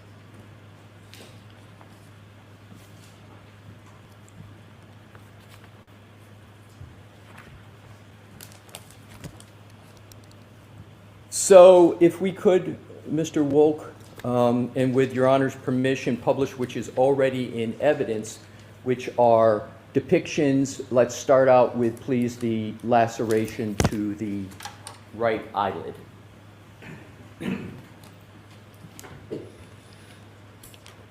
And Dr. Scordi-Bello, is this the laceration to the right eyelid that we've been talking about of Mr. O'Keefe? Yes, it is. Yes, it is. And that injury could not be caused by a fall backwards and one hitting their head, correct? No. I'm sorry, we'll just need, and then I'm going to repeat the question.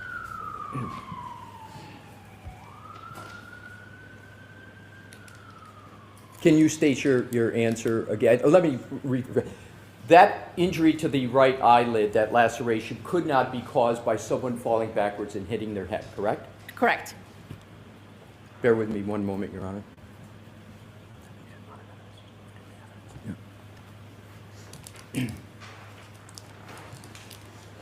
May I approach, Your Honor? Yes. Show Mr. Brennan.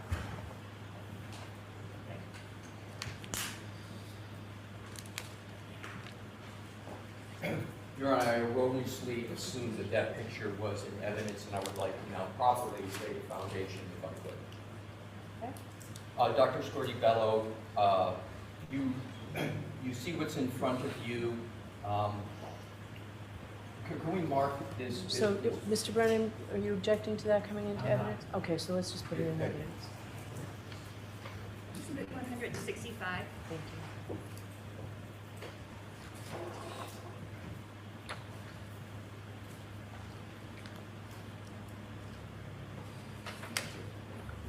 Yeah, Your Honor. Yes. Thank you. Dr. Scordi-Bello, I place before you what is in evidence now is 165. And Your Honor, may I have Mr. Wolk publish Yes. 165? Thank you, Mr. Wolk. So, Dr. Scordi-Bello, that laceration to the right eyelid could not be caused by a fall backwards where someone hits the back of the head, correct? Correct. So that injury, you've called, what do you label that category? Traumatic, did you use that phraseology? Blunt impact. Blunt impact. So that's a blunt, in your opinion, that's a blunt impact injury, correct? Correct. So is it correct that that injury had to occur in some manner other than falling backwards and hitting one's head? Yes. And is that injury consistent or inconsistent with a punch? I'll allow it. Could be consistent. If we could, Mr. Wolk, have the laceration to the nose.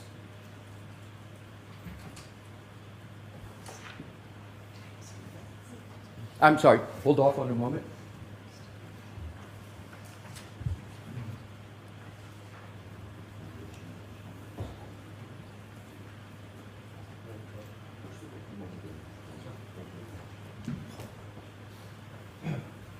Your Honor, Mr. Brennan has agreed to stipulate that this going Okay, into so like we can mark it. Exhibit 166. Oh, thank you. Thank you. May I, Your Honor? Yes. Thank you. Dr. Scordi-Bello, I have put before you what is in evidence is 166, and Your Honor may, Mr. Wolf, publish. Yes. Thank you.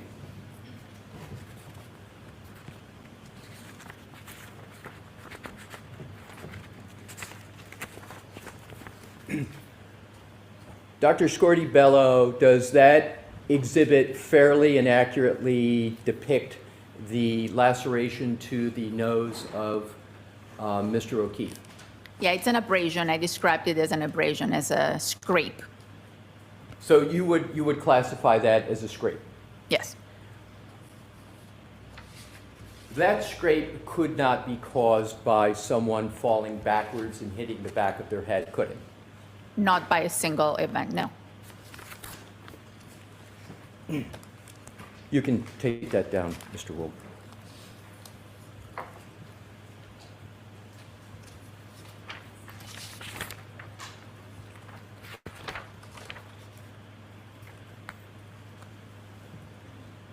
On your direct testimony, you talked about injuries to the right arm of Mr. O'Keefe. Do you recall that? Yes, I do. And is it correct that you, in your autopsy report, did not determine the cause of those wounds to Mr. O'Keefe's right arm? That's correct. With your Honor's permission, I would like to Mr.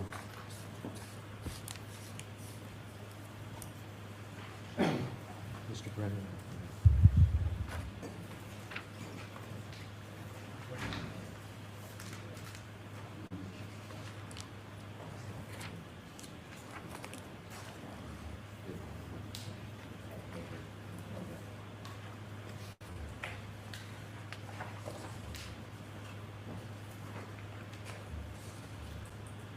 Your Honor, Mr. Brennan has agreed to Okay. stipulate into evidence these two photographs. May I please have them marked Yes. as maximum evidence?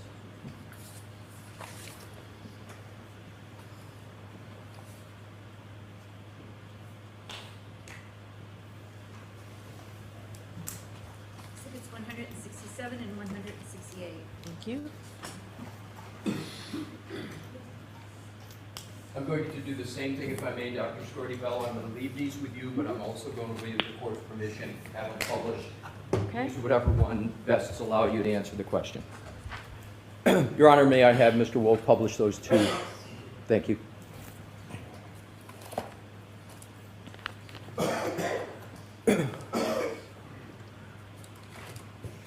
With regard to what is on the screen, am I correct that you noted these injuries to, and these wounds to Mr. O'Keefe in your autopsy report? Yes, And am I correct that you noted that there was a pattern to those wounds? correct. And although you noted there was a pattern to the wounds, you were not able to determine the cause of those patterned wounds. Is that correct? That's correct.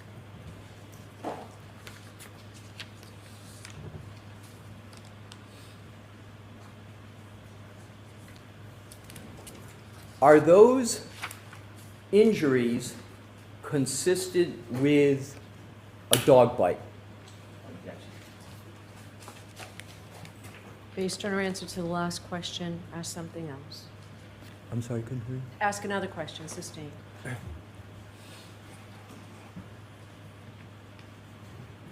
Can you identify any cause of those injuries that would be consistent with what is depicted on the screen?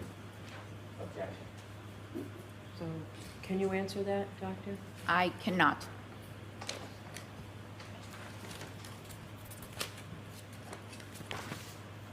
You can take that down, Mr. Wolf. Thank you. Do you recall discussing at all on your direct examination? Well, let me ask it this way. Did you evaluate at all in your autopsy a gray hoodie sweatshirt of Mr. O'Keefe? No, I did not. So,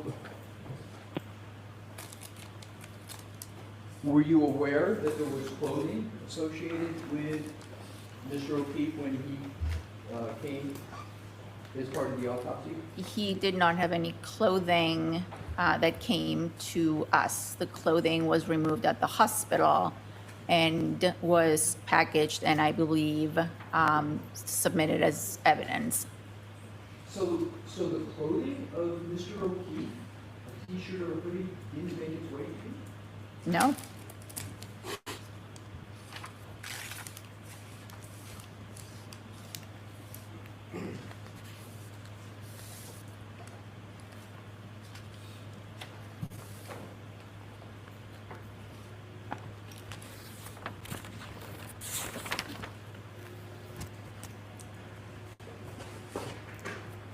You were unable to reach a determination as to the manner of death of Mr. O'Keefe, correct?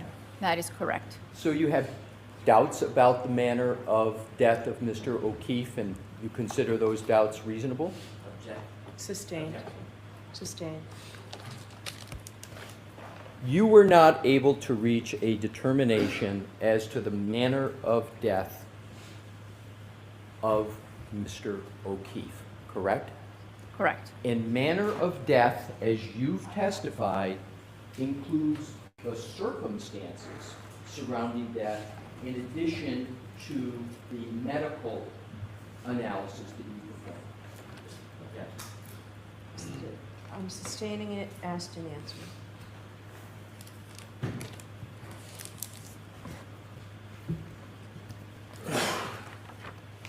Thank you for answering my questions, Dr. Scordi-Bello. You're welcome. All right, thank you, Mr. Leslie, Mr. Brennan.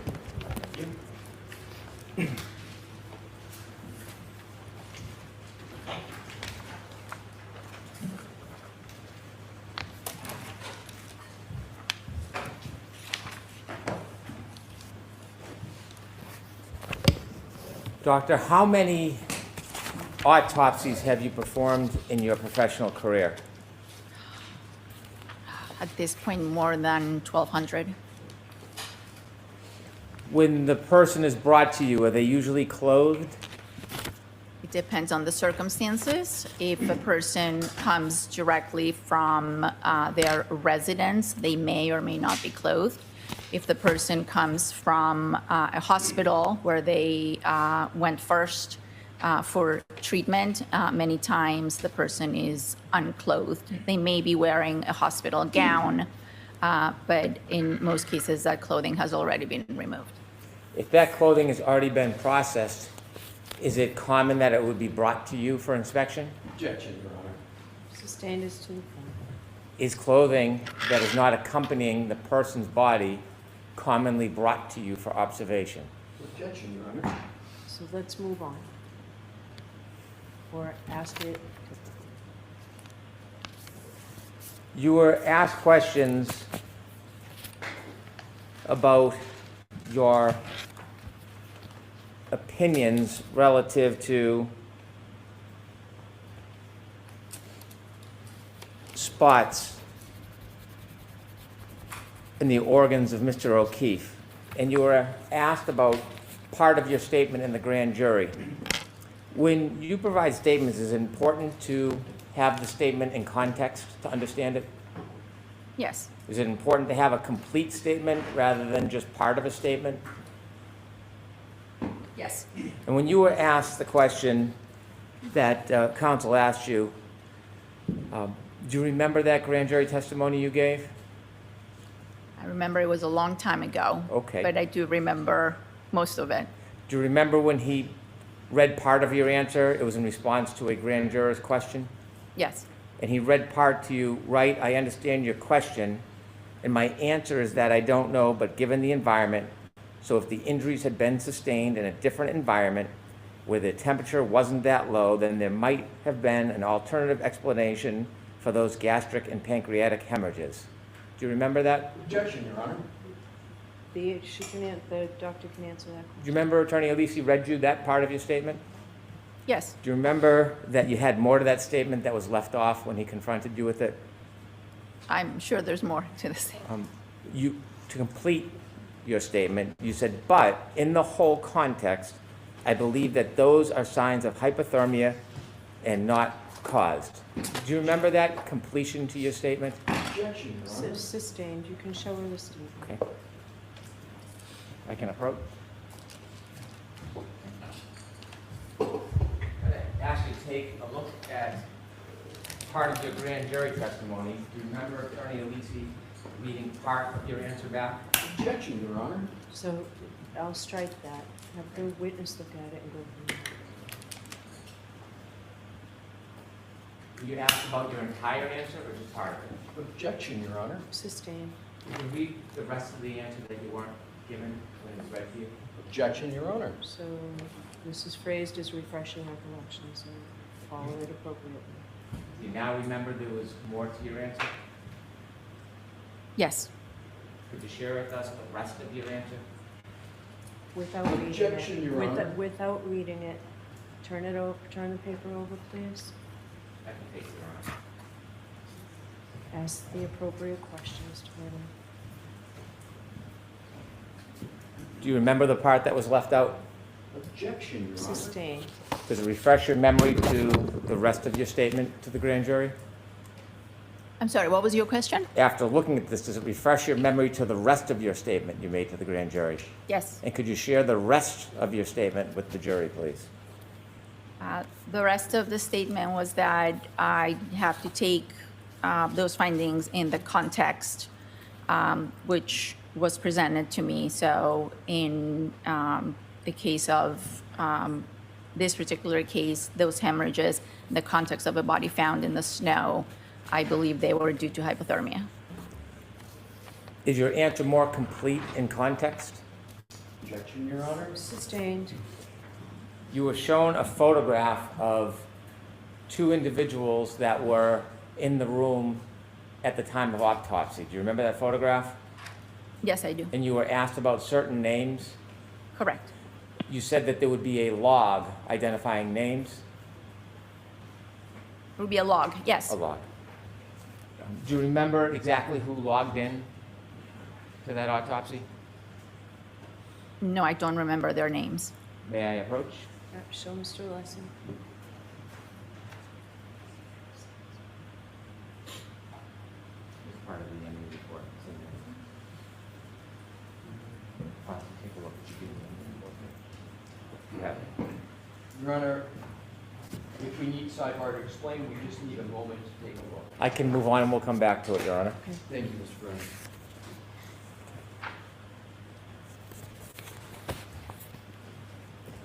You mentioned that Mr. O'Keefe's body temperature was a little under 81 degrees when he was brought to the hospital.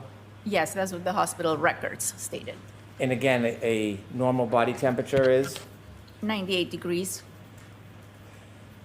So there was, is it fair to say there was over an 18-degree drop in his body temperature? Correct. You shared with us that you generally understood it was a blizzard and cold outside. Do you have any experience on how rapidly a body temperature will drop outside?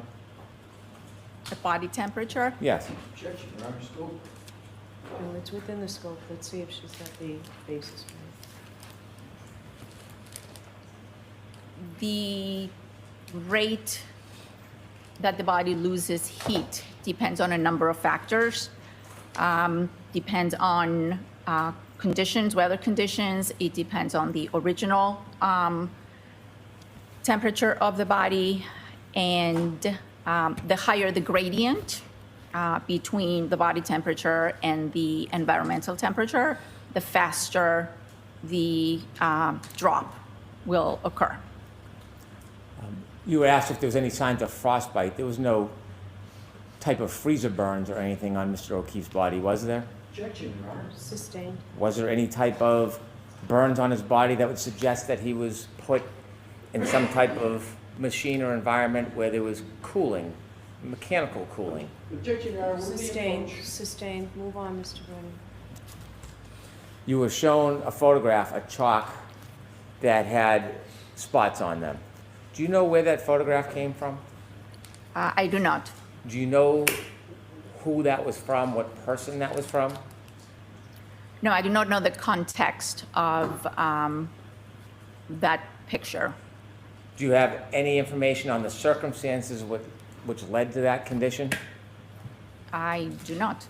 Do you have any information about what caused the condition that you saw on that chalk? I have seen similar pictures in textbooks depicting gastric hemorrhages or Wisniewski spots.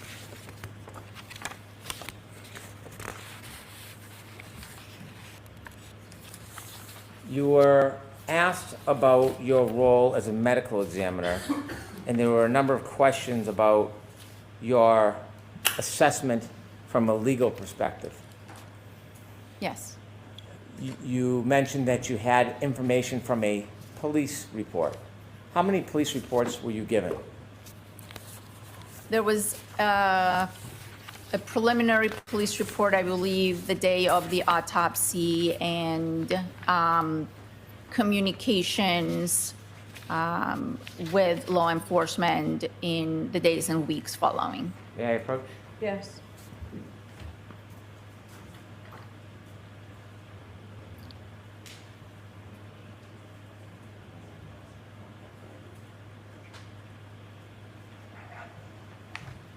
Showing you a document. Do you recognize that document? Yes. What is it? This is a police report on this particular case. Is that a police report from your file? Yes. And that police report, is that the police report that you considered? Amongst other information, yes. How many lines is that police report? 11. What's the date and time of that police report? This was initiated on January 29th. It says at 1941. I have this marked for identification, all right? Okay, And in the witness another document? let us mark it. Oh, sorry, I may have that back. Yeah. QQ for identification. Thank you. May I approach, Your Honor? Yes. Second document, is that another document in your file? Yes. And is that another report that you considered? Yes. How many lines is that report? 5. I'd move to have this marked for identification, please. Okay. Thank you. Exhibit RR for identification. May I approach again? Yes. I'm going to go back to the questions I asked you about logging in and refreshing your memory. Mhm. I'm going to hand you a document. I'm not going to ask you to read it aloud. I'm just going to ask you to look at it.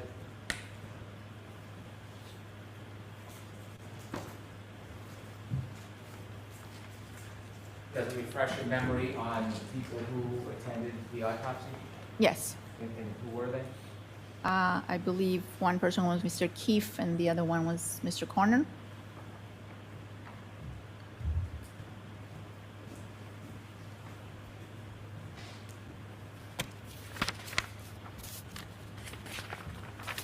Are you part of the criminal investigation team? No, I am not. Did you go to the scene and evaluate any evidence? No, I did not. Did you do any of your own detective work or investigation in this case? No, I did not. So when you were asked questions about your role as the medical examiner in your medical evaluation of Mr. O'Keefe's body, you were also asked whether you considered any part of the legal aspect. Do you remember those questions? Yes. You were never, well, let me ask you.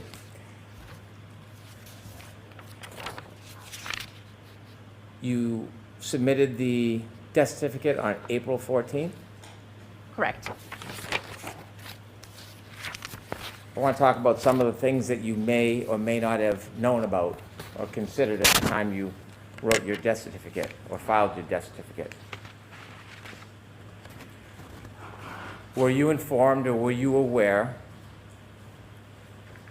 that before you filed your death certificate, there was information in the investigation that police spoke to a first responder by the name of Timothy Nuttall, who reported that the defendant, I'm going to allow it. that the defendant said, "I hit him, I hit him, I hit him." Were you aware of that I became aware of it at some point. during your 90-day window? I believe so. Were you aware that there was another first responder by the name of McLaughlin who provided information that the defendant said, "I hit him, I hit him, I hit him, I hit him"? Yes. Were you aware of statements made by the defendant, to Miss McCabe, that she said, "May have I hit him? Did I hit him?" Objection, Your Honor, may we approach, please? Briefly. Okay. That was let in previously. This is not coming in for the truth of what's in the statements. It's coming in so that as it goes to Dr. Scordi-Bello's knowledge and state of mind at the time of her report. Thank you. At the time of your death certificate that you filed, were you informed that a Jennifer McCabe had reported that the defendant said, "Did I hit him or could I have hit him multiple times?" Objection, Your Honor. I'm going to allow it. I don't believe I knew about Ms. McCabe. Did you learn that Ms. McCabe reported later that the defendant, while speaking to first responders, reported that she had hit him? Did you know that? Yeah, I was aware of that information later on. Were you aware of the investigation regarding alcohol consumption? Yes, Were you aware that the police or Massachusetts State Police spoke to other witnesses about their observations that night? about their, Their observations? yes, Were you aware of an interview by Trooper Buchanan with firefighter Daniel Whitley on February 7, 2022? I don't remember. Were you aware that Mr. Whitley told the police that the defendant had expressed that she had gotten into an argument with the defendant that night? That was part of the information I was given, yes. Were you aware of a report from first responder Anthony Flamate about statements made by the defendant to him? I don't recall that particular first responder, no.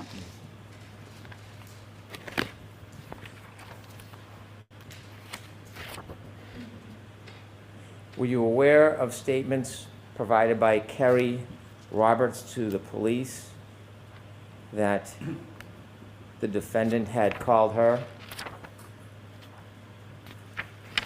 citing Kerry, John is dead, Yeah, I was given that information, and the questions of did I hit him? Were you aware of that?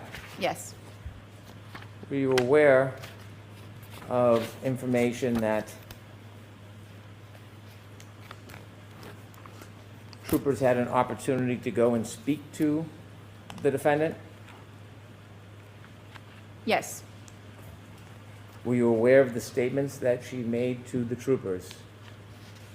not in detail.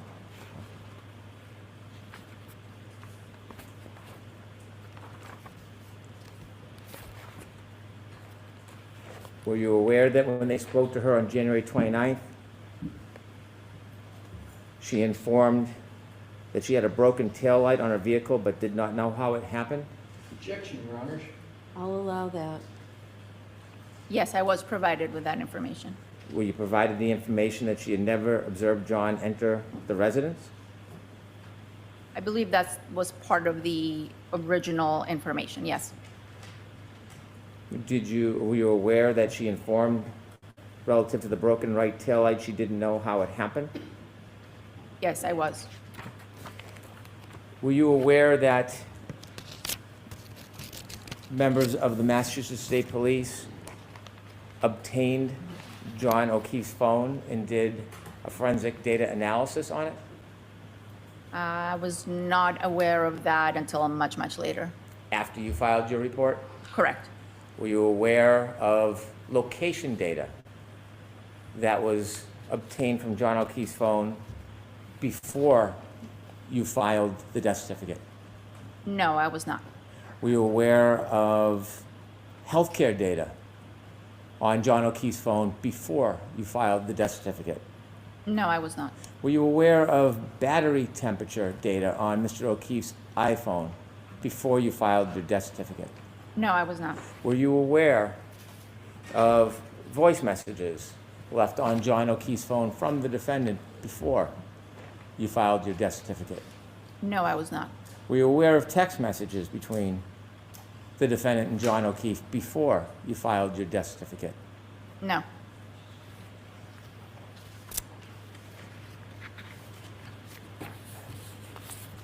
Were you aware of statements from the defendant to various media outlets before you filed your death certificate? No, I was not. Did anybody ever come to you after you filed your death certificate and ask you to change it? No. Did anybody ever provide you any of this additional information you weren't aware of at the time, ask you to evaluate it, and then reconsider your finding? No.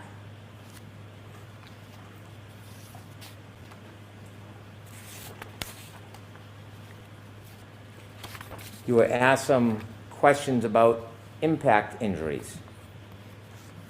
In your experience, are most pedestrian collisions where there's injuries to the lower legs either frontal or rear impacts? Objection, Your Honor. I'll allow that I'll allow that. Most pedestrian fatalities that we see are with impact with the front of the vehicle. When you gave the perspective that you looked for impact injuries, was that with consideration of your experience that most collisions are frontal impact injuries? Most collisions involve frontal impact, yes. How about cases where you've had an opportunity to observe people who sustained injuries from being clipped? Not hit, but just being clipped. Is your opinion any different in your experience? Objection, Your Honor. Sustained in that form. Okay. How about a side swipe injury? Is that different relative to your expectations to lower extremity injuries? Objection, Your Honor. Sustained. A bruise on the knee, is that consistent with a side swipe impact? Could be. Did you do any type of biomechanical analysis of any alleged collision in this case? No, I did not. Were you asked to? I'm not qualified to do that. And so when you talk about injuries from a collision, are you in part speculating about what could happen to somebody? Objection, Your Honor. Sustained in that form. Are you giving a direct opinion in this case about how the injuries were caused? Objection, Your Honor. Sustained. You were asked questions about a nose laceration. Yes, And you offered that was not consistent with falling backwards on the head alone. correct, You were asked if that was consistent with a punch. correct. Objection, Your Honor. That's not the testimony. That's your objection, Mr. That is, President. Your Honor. There's not a question. Did you provide an opinion that it could be consistent with a punch? I did provide that opinion. Could it be consistent with broken glass? It's possible. Could it be consistent with sharp shards from broken plastic? Possible. Could it be consistent with first aid? I'm sorry, what was Could it? it be consistent with first aid treatment? Anything is possible. Do you have any firsthand knowledge of how the laceration on the nose happened? I do not have firsthand knowledge. Did you know at the time you filed your death certificate that there was plastic pieces of taillight found near Mr. O'Keefe's body around 5:45 p.m. on January 29, 2022? I do believe some of that information was communicated to us, yes. Thank you. All right, Mr. Lessie.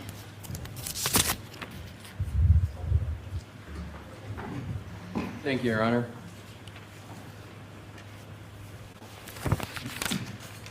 Dr. Scordi-Bello, Attorney Brennan just asked you questions about alcohol consumption. You had the opportunity to evaluate the medical records of Mr. O'Keefe, correct? Correct. And you had, in terms of the medical records, information with regard to the medications that Mr. O'Keefe had taken, is that correct? I believe I reviewed those records at some point prior to issuing my report, yes. Do you recall the list of medications that were in the medical records that Mr. O'Keefe was on? I do not recall. If I were to show you a document, might that refresh your recollection as to the list of medications? I'm going to allow it. Is in connection with alcohol too, you said, right? Correct, Your Go right Honor. ahead.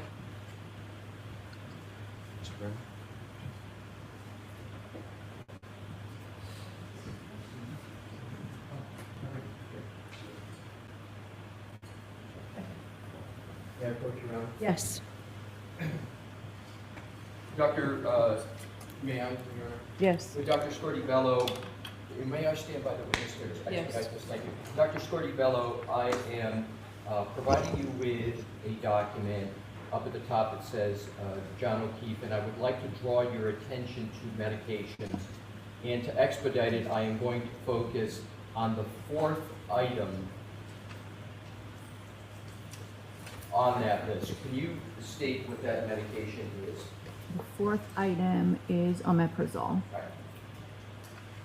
Does that refresh your recollection as to one of the medications Mr. O'Keefe was on? Yes, And that medication is, it's an antacid. right, and so omeprazole is the trade name of omeprazole Pepsid? I believe so. And Pepsid is a proton pump inhibitor? Correct. And a proton pump inhibitor stops the proton pump in the stomach from releasing acid, correct? Yes. And we're going to come back to that in just a moment, but do you also recall testifying at the grand jury with regard to alcohol consumption and potential alcohol consumption of Mr. O'Keefe? I do remember testifying, yes. And do you recall what your testimony was with regard to alcohol consumption and small ulcers in the stomach potentially associated with alcohol consumption? Alcohol consumption, I don't recall my exact words at grand jury, but alcohol consumption can lead to gastric ulcers. And alcohol consumption can lead to gastric ulcers, and what medications can treat gastric ulcers? Well, they don't treat them, they prevent them, but that would be a proton pump inhibitor such as omeprazole. Right. So, isn't it correct, therefore, that the ulcers that are observed in the stomach of Mr. O'Keefe that we talked about, the gastric mucosa, could have come from ulceration due to alcohol consumption, It's possible. as opposed to hypothermia, correct? Correct.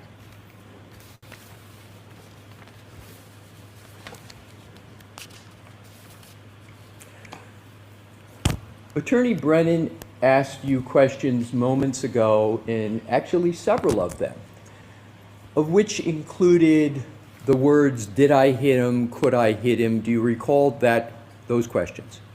I do. And isn't it correct that you had that information before you issued your final findings in this matter in April of 2022? Yes, I did. So, even though you had all that information, you still were unable to conclude the manner of death of Mr. O'Keefe, correct? Correct. Thank you, Dr. Scordi-Bello. All right. Doctor, you are all set. Thank you, Thank you Your very Honor. much. I'm going to see counsel at the sidebar. Today, I'm told that we are on schedule. So with that, I'm going to let you know a few minutes early, so please do not discuss this case with anyone. Don't do any independent research or investigation into this case. If you happen to see, hear, or read anything about this case, please disregard it and let us know, and be very careful with your social media use. So we'll see you tomorrow morning. Rest for the jury. You may be seated. All right, so Mr. Lessie, I'll hear you. I'll hear you, Mr. Lessie. Thank you, Your Honor. The topic I would like to raise with Your Honor is the timing and nature and significance of the information that the defense has received from the firm Aperture. And Your Honor may recall there are two individuals on the witness list that we understand are to testify in this matter. First is Dr. Judson Welcher, and the second is Shannon Burgess. And are they testifying in reverse order, though, than what you said? My understanding is, Your Honor, yes. That Okay. My understanding, Mr. Brennan has the best information, is that it's proposed that Mr. Burgess testifies first and Dr. Welcher testifies thereafter. Okay? So the Commonwealth has established in reports right up until not established, they had stated in the reports of Aperture, particularly the slide presentation of Dr. Welcher, a trigger called 1162.2 that they have associated in the report of Dr. Welcher with a specific time. And that specific time that they have associated with that trigger is 12/31/38 to 12/31/43. And we have been assuming that information, and this is from best memory, but I believe it's slide 137 or so, where this statement is in the slide. And so we have proceeded with our defense. We have proceeded with the work that has been assigned to ARCA based upon that time period. On May 8th, not too long ago, Your Honor, we received an amended report of Shannon Burgess that pushes that time period. I'm just going to get it. So, although it was dated May 8th, we received it actually on May 11th. And in that report, Mr. Burgess states that he is making an amendment, and he is now stating that that infotainment trigger of 1162.2 is further back in time, and it is past 12/31/43. Do you have the time? I'm going to get the exact time, Your Honor. It is 12/32/16. And Your Honor may recall that the seconds, literally seconds, matter in the analysis of many factors. I won't go into them other than to say I went through and developed testimony with regard to the cross-examination of Mr. Whiffen. He had a timeline. He talked about much human volitional conduct. Suffice it to say that that information is literally by seconds determinative in some ways of various analyses. So we basically commissioned, if you will, ARCA to be looking at matters based upon the infotainment trigger 1162.2 of 12/31/38 to 12/31/43. As of May 11th, we received information that has changed that. Now, Your Honor, that is a Rule 14 violation among other issues, but I wanted to start there. It's a Rule 14 violation. It's obviously, as I stated, an amendment of a report of a significant matter. And also, with regard to the defense's ability to provide a defense, we have to be able to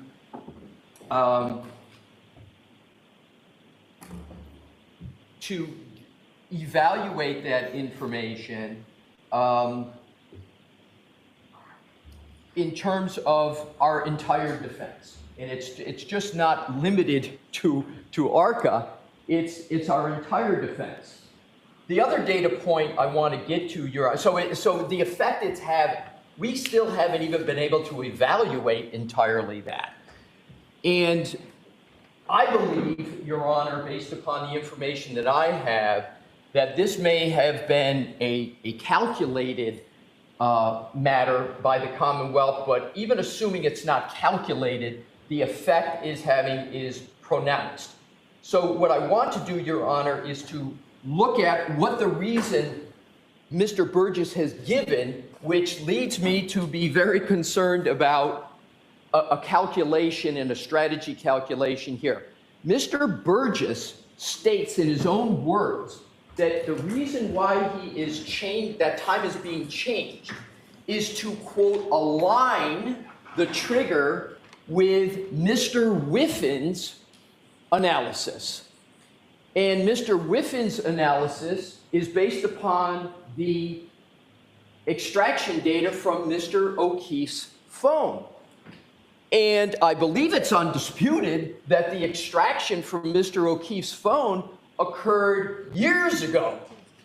And the data from that has been extant, it's been available years ago. So to me, Your Honor, that basis can't be a proper basis at particularly this stage where we are approaching the end of the trial, just literally days before the testimony of Aperture. And we are in a very, very almost impossible, challenging situation. So, Your Honor, there are obviously, Your Honor knows the situation here. Our first request is that the May 8th report that we received on May 11th be not allowed, that it be not considered at all. As Your Honor knows, I don't like to use hyperbolic words, but the word has been used for us, against us, ambush, ambush, ambush. If there's ever an example of an ambush, this is it. And so, Your Honor, our request is that Your Honor find a Rule 14 violation, that Your Honor have the remedy be that the violation remedy be that this is not allowed, and that the Commonwealth proceed with its the information of Aperture that has been extant before the May 8th date of the report. Thank you. All right, do you have another option if that's not something that we do, right? Because the Commonwealth moved to exclude ACCA or have them go by their old report, right? Right, and Your Honor, I'm going to answer your question, but with just the quick point that this is really much different than ARCA because two reasons. We are the defense, and ARCA is a rebuttal to the prosecution's case. That is much different than a prosecution changing its theory of the case at this time. I understand that. I'm just asking if you Right, have so- another so- option. It's not what I am saying that I am proffering. I think the only remedy here is exclusion and a Rule 14 violation. And you're not waiving that? I'm not waiving that. No, I'm not asking you to. Your Honor. Okay, a continuance for how long? I could have a better answer perhaps to that question tomorrow. I haven't, given what's been going on, I haven't even had a Right. chance to talk to ARCA at All all. right, so tomorrow morning, let me know that. All right,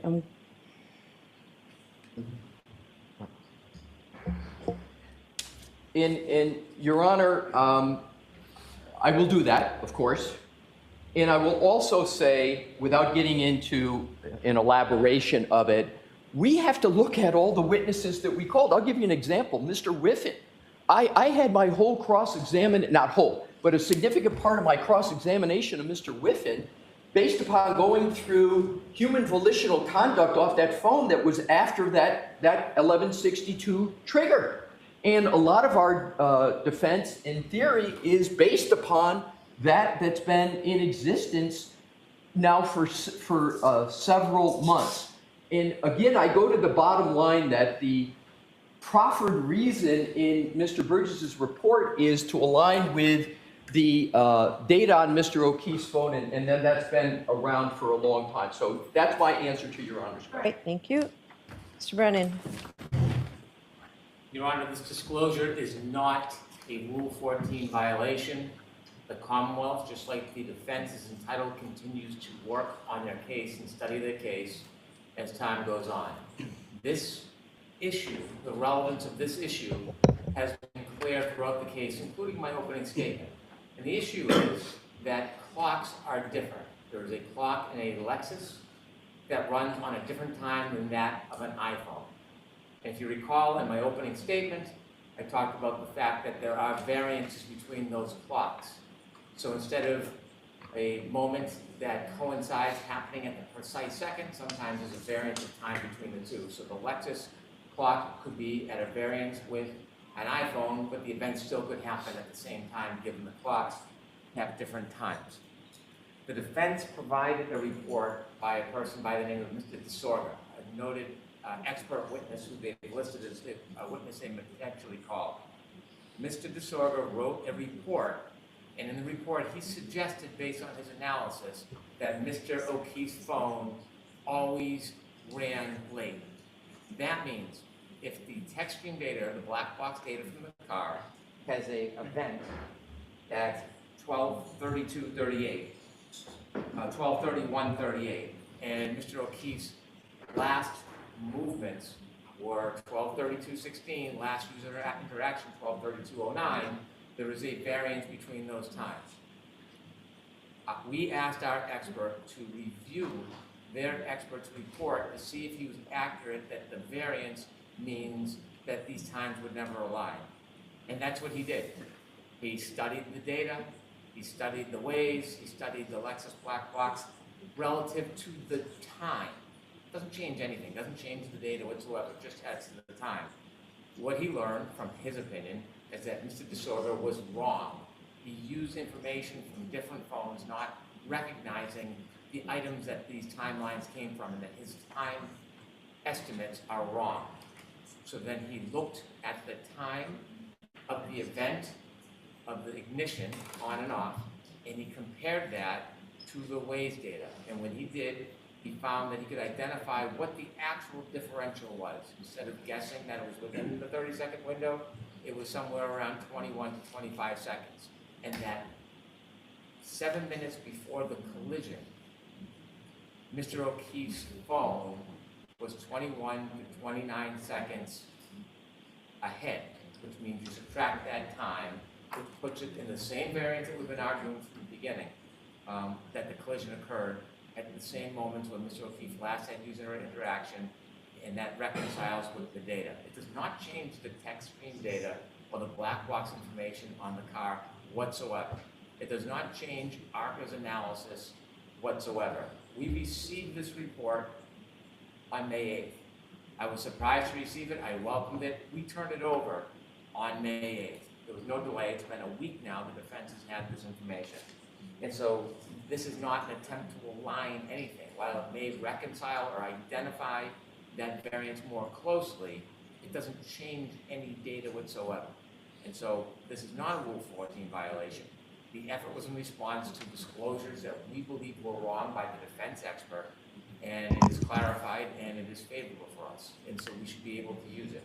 Did you intend to use it in your case in chief, or only if this witness disorder? I don't remember reading that name, so I don't know how to pronounce it. On my case in chief, because we now have this available data. As I said, this wasn't Ambush isn't something that we sat on. It was in response. Fortunately, we received their expert report, which caused us to focus more closely. And now that we've identified that variance, rather than having an open variance of 30 seconds, we should not be precluded from favorable information that has been provoked by a report by the defense. Okay.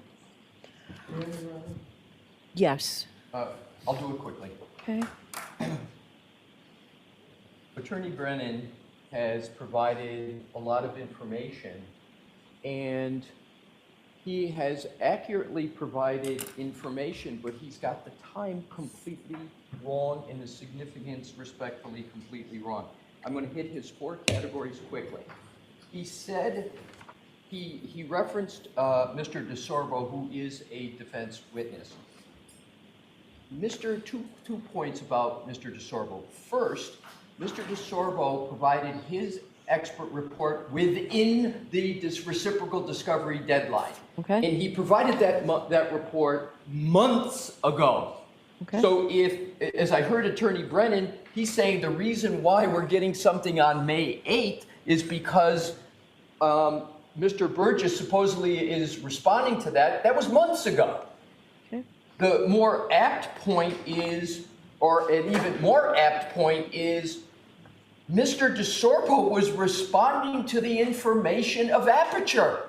It wasn't like Mr. DeSorbo was coming up. He was rebutting as defendants do. So, and it's Mr. DeSogra, D-I-S-O-G-R-A. Again, D-I-S-O-G-R-A. So that's an important point with regard to Mr. DeSogra. Now I want to go to Attorney Brennan's comment about clocks are different. I agree with Attorney Brennan on that. The shortcoming for Attorney Brennan's argument, however, is that the clocks are different concept has been in existence in this case for over 6 months. I can give you by memory Mr. Whiffen's report of December of 2024, where his report went into the different clocks and what their significance was. So that is almost 6 months ago, at least 5 months ago, the issue of different clocks has been in existence in this case. So therefore, the issue of different clocks dates back to then. But even more fatal for the Commonwealth's argument is that Mr. Burgess himself issued his report and talked about the difference in clocks. He already knew it, he already had it. Did he testify to that last time? Did he testify? Aperture was not part of the first All trial. right, I thought Burgess was, no? No, neither, Okay. no one from Aperture was, I knew Your Honor. Aperture wasn't, I thought he may have been something. The name just sounded Neither familiar. Burgess nor Welcher were Okay. part of the first trial, but they were retained. Aperture was retained, I believe, in October of 2024. Okay. And at best for the Commonwealth, Aperture had, and Mr. Burgess and Dr. Welcher had Mr. Whiffen's report that talked about the clock differences. So the clock differences cannot be, as the Commonwealth is proffering, some sort of new information that caused Aperture to provide a new report. This variance that Attorney Brennan talked about, it's called the clock drift. A more layperson's term is a variance of time. Mr. Burgess, in his original report months ago, has a whole section on clock drift. That's not a new concept for him. He's just changing the drift. Okay, so what I'd like to do, because I want to address the other issue and I don't want to keep people here too long, can you wrap it up, Mr. Alessi, or is that? In 60 seconds. Okay. Thank you, Your Honor. Your Honor, the last point I wanted to make, and I think I heard Attorney Brennan correctly, is he said he was surprised that he got this report dated May 8th. That's what I heard. So if the Commonwealth is surprised that they got it, that should mean, to me, Your Honor, be an outstanding, fetching reason to not allow it, because they're surprised to get it. And I can lastly say this, Your Honor, there's nobody that's more surprised to getting this than the defendant when we got it on May 11th. Okay, thank you. The other issue about calling your expert on rebuttal, Mr. Brennan, based on the late disclosure of the ARCA materials. What's your argument on that? I won't iterate the entire past, but Your Honor has found discovery violations. Your Honor has found that I want to phrase this properly, the efforts of the defense were improper. And inevitably, we've now received an extraordinary amount of discovery on the most important issue in this case, well beyond the discovery deadlines, without any excuse. And the court, understandably, has overruled government's objection and has stated that it is going to allow the defense to proffer 2 expert witnesses in a very complicated field, in an issue that is the heart of this case. If you're going to allow them to testify, despite the fact that we have not had adequate time to review, and to prepare, and to address it. The Commonwealth has the burden of proof. The Commonwealth has an obligation to prove its case beyond a reasonable doubt. And this isn't simply late disclosure of some evidence. This is a massive amount of evidence of the most critical issue. And so we provided this information to Dr. Wexler. As you know, he was away. We did not get a report until maybe May 7th. We did not have a chance to look at it until May 9th. An extraordinary amount of work, effort, and expense has gone into preparing our case to the jury. He is still in the process of reviewing the materials. There are entirely new subject areas within this information, well beyond the simple 4 opinions that they gave at the beginning. There are studies, there are demonstrations, there are experiments. This requires not only review, but an analysis, testing, vetting, and then preparing testimony to address the claims made by the defense experts. Not to get into a battle of disparagement, but our expert has found extraordinary issues in his first reviews of material.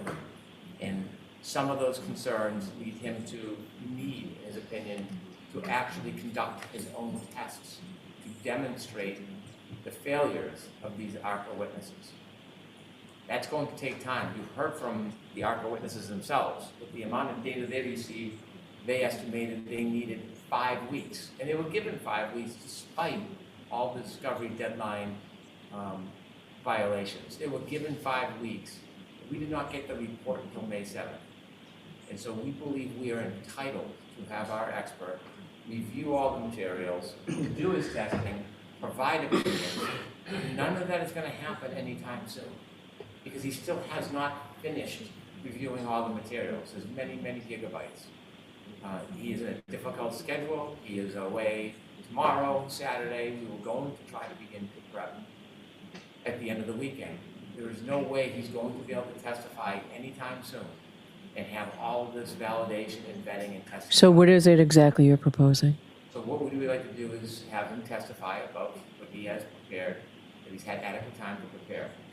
If either of these ARCA witnesses testify and they introduce new opinions, new testing, new demonstrations, he should be able to continue reviewing the materials, actively engage his own testing now, so by the time the defense case is over, he will be prepared to come back and address the new issues, not the older issues or regurgitate his testimony, but to address any new issues that were provided in violation of discovery orders, and so that he can then address the jury on those specific new issues. I see no other way of this expert fairly being provided and presented to the jury. The unfair prejudice cannot be cured in any other way. We ask that he be able to continue his review, offer rebuttal opinions on anything that is new, and not to encroach on anything that's been previously provided. Can Burgess testify after Welcher? No, because Dr. Welch relies on Shannon Burgess's information and material. It will make no sense. I thought about it. It makes no sense to the jury, his presentation, unless Shannon Burgess has an opportunity to provide the background information. All right. Mr. Lassie, I'll hear you on this. Thank you, Your Honor. I think and I understand that it's very well understand the time of the day, so I'm going to do this hopefully efficiently. When we're talking about ARPA and the information of ARPA, it's very important analytically to put them in their two proper buckets. The first bucket is the information and opinions of ARPA that have been in existence since February of 2024. Yeah, let's focus on the beyond. Let's focus on Okay, good, because my pithy conclusion is there should be no prejudice on that. And I don't think the Commonwealth's even suggesting that. So if we're focusing just on the quote new information bucket, Your Honor, it's very important to understand that what ARCA is doing is in response to the testing of aperture. ARCA did not come up with new approaches. We, again, to state the obvious, are the defense. We get to rebut what the prosecution has put forward. And so what ARCA has done with the new information, new testing, is simply to rebut what aperture has done. So I do not understand the length of time or the lift, if you will, that's being proffered for aperture. Now with regard to the time period, Your Honor has already determined what the appropriate approach is for the new information from ARCA. When Dr. Rentschler was on the stand, and with Dr. What you said, when can you get me the information?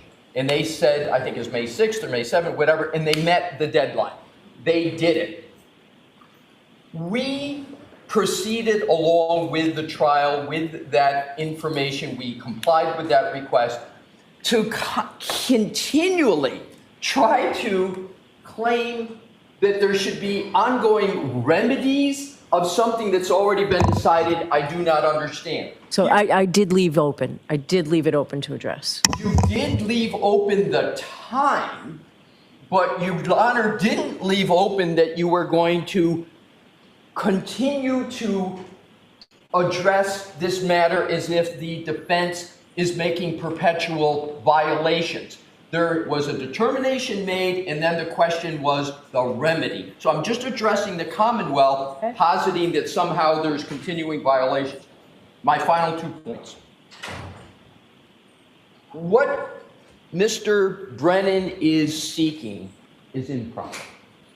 What it's seeking is the most extraordinary situation, which is have aperture come before the jury, testify to certain things, have ARCA have to come on, and then have aperture come back and essentially have almost a rebuttal to a rebuttal as of right.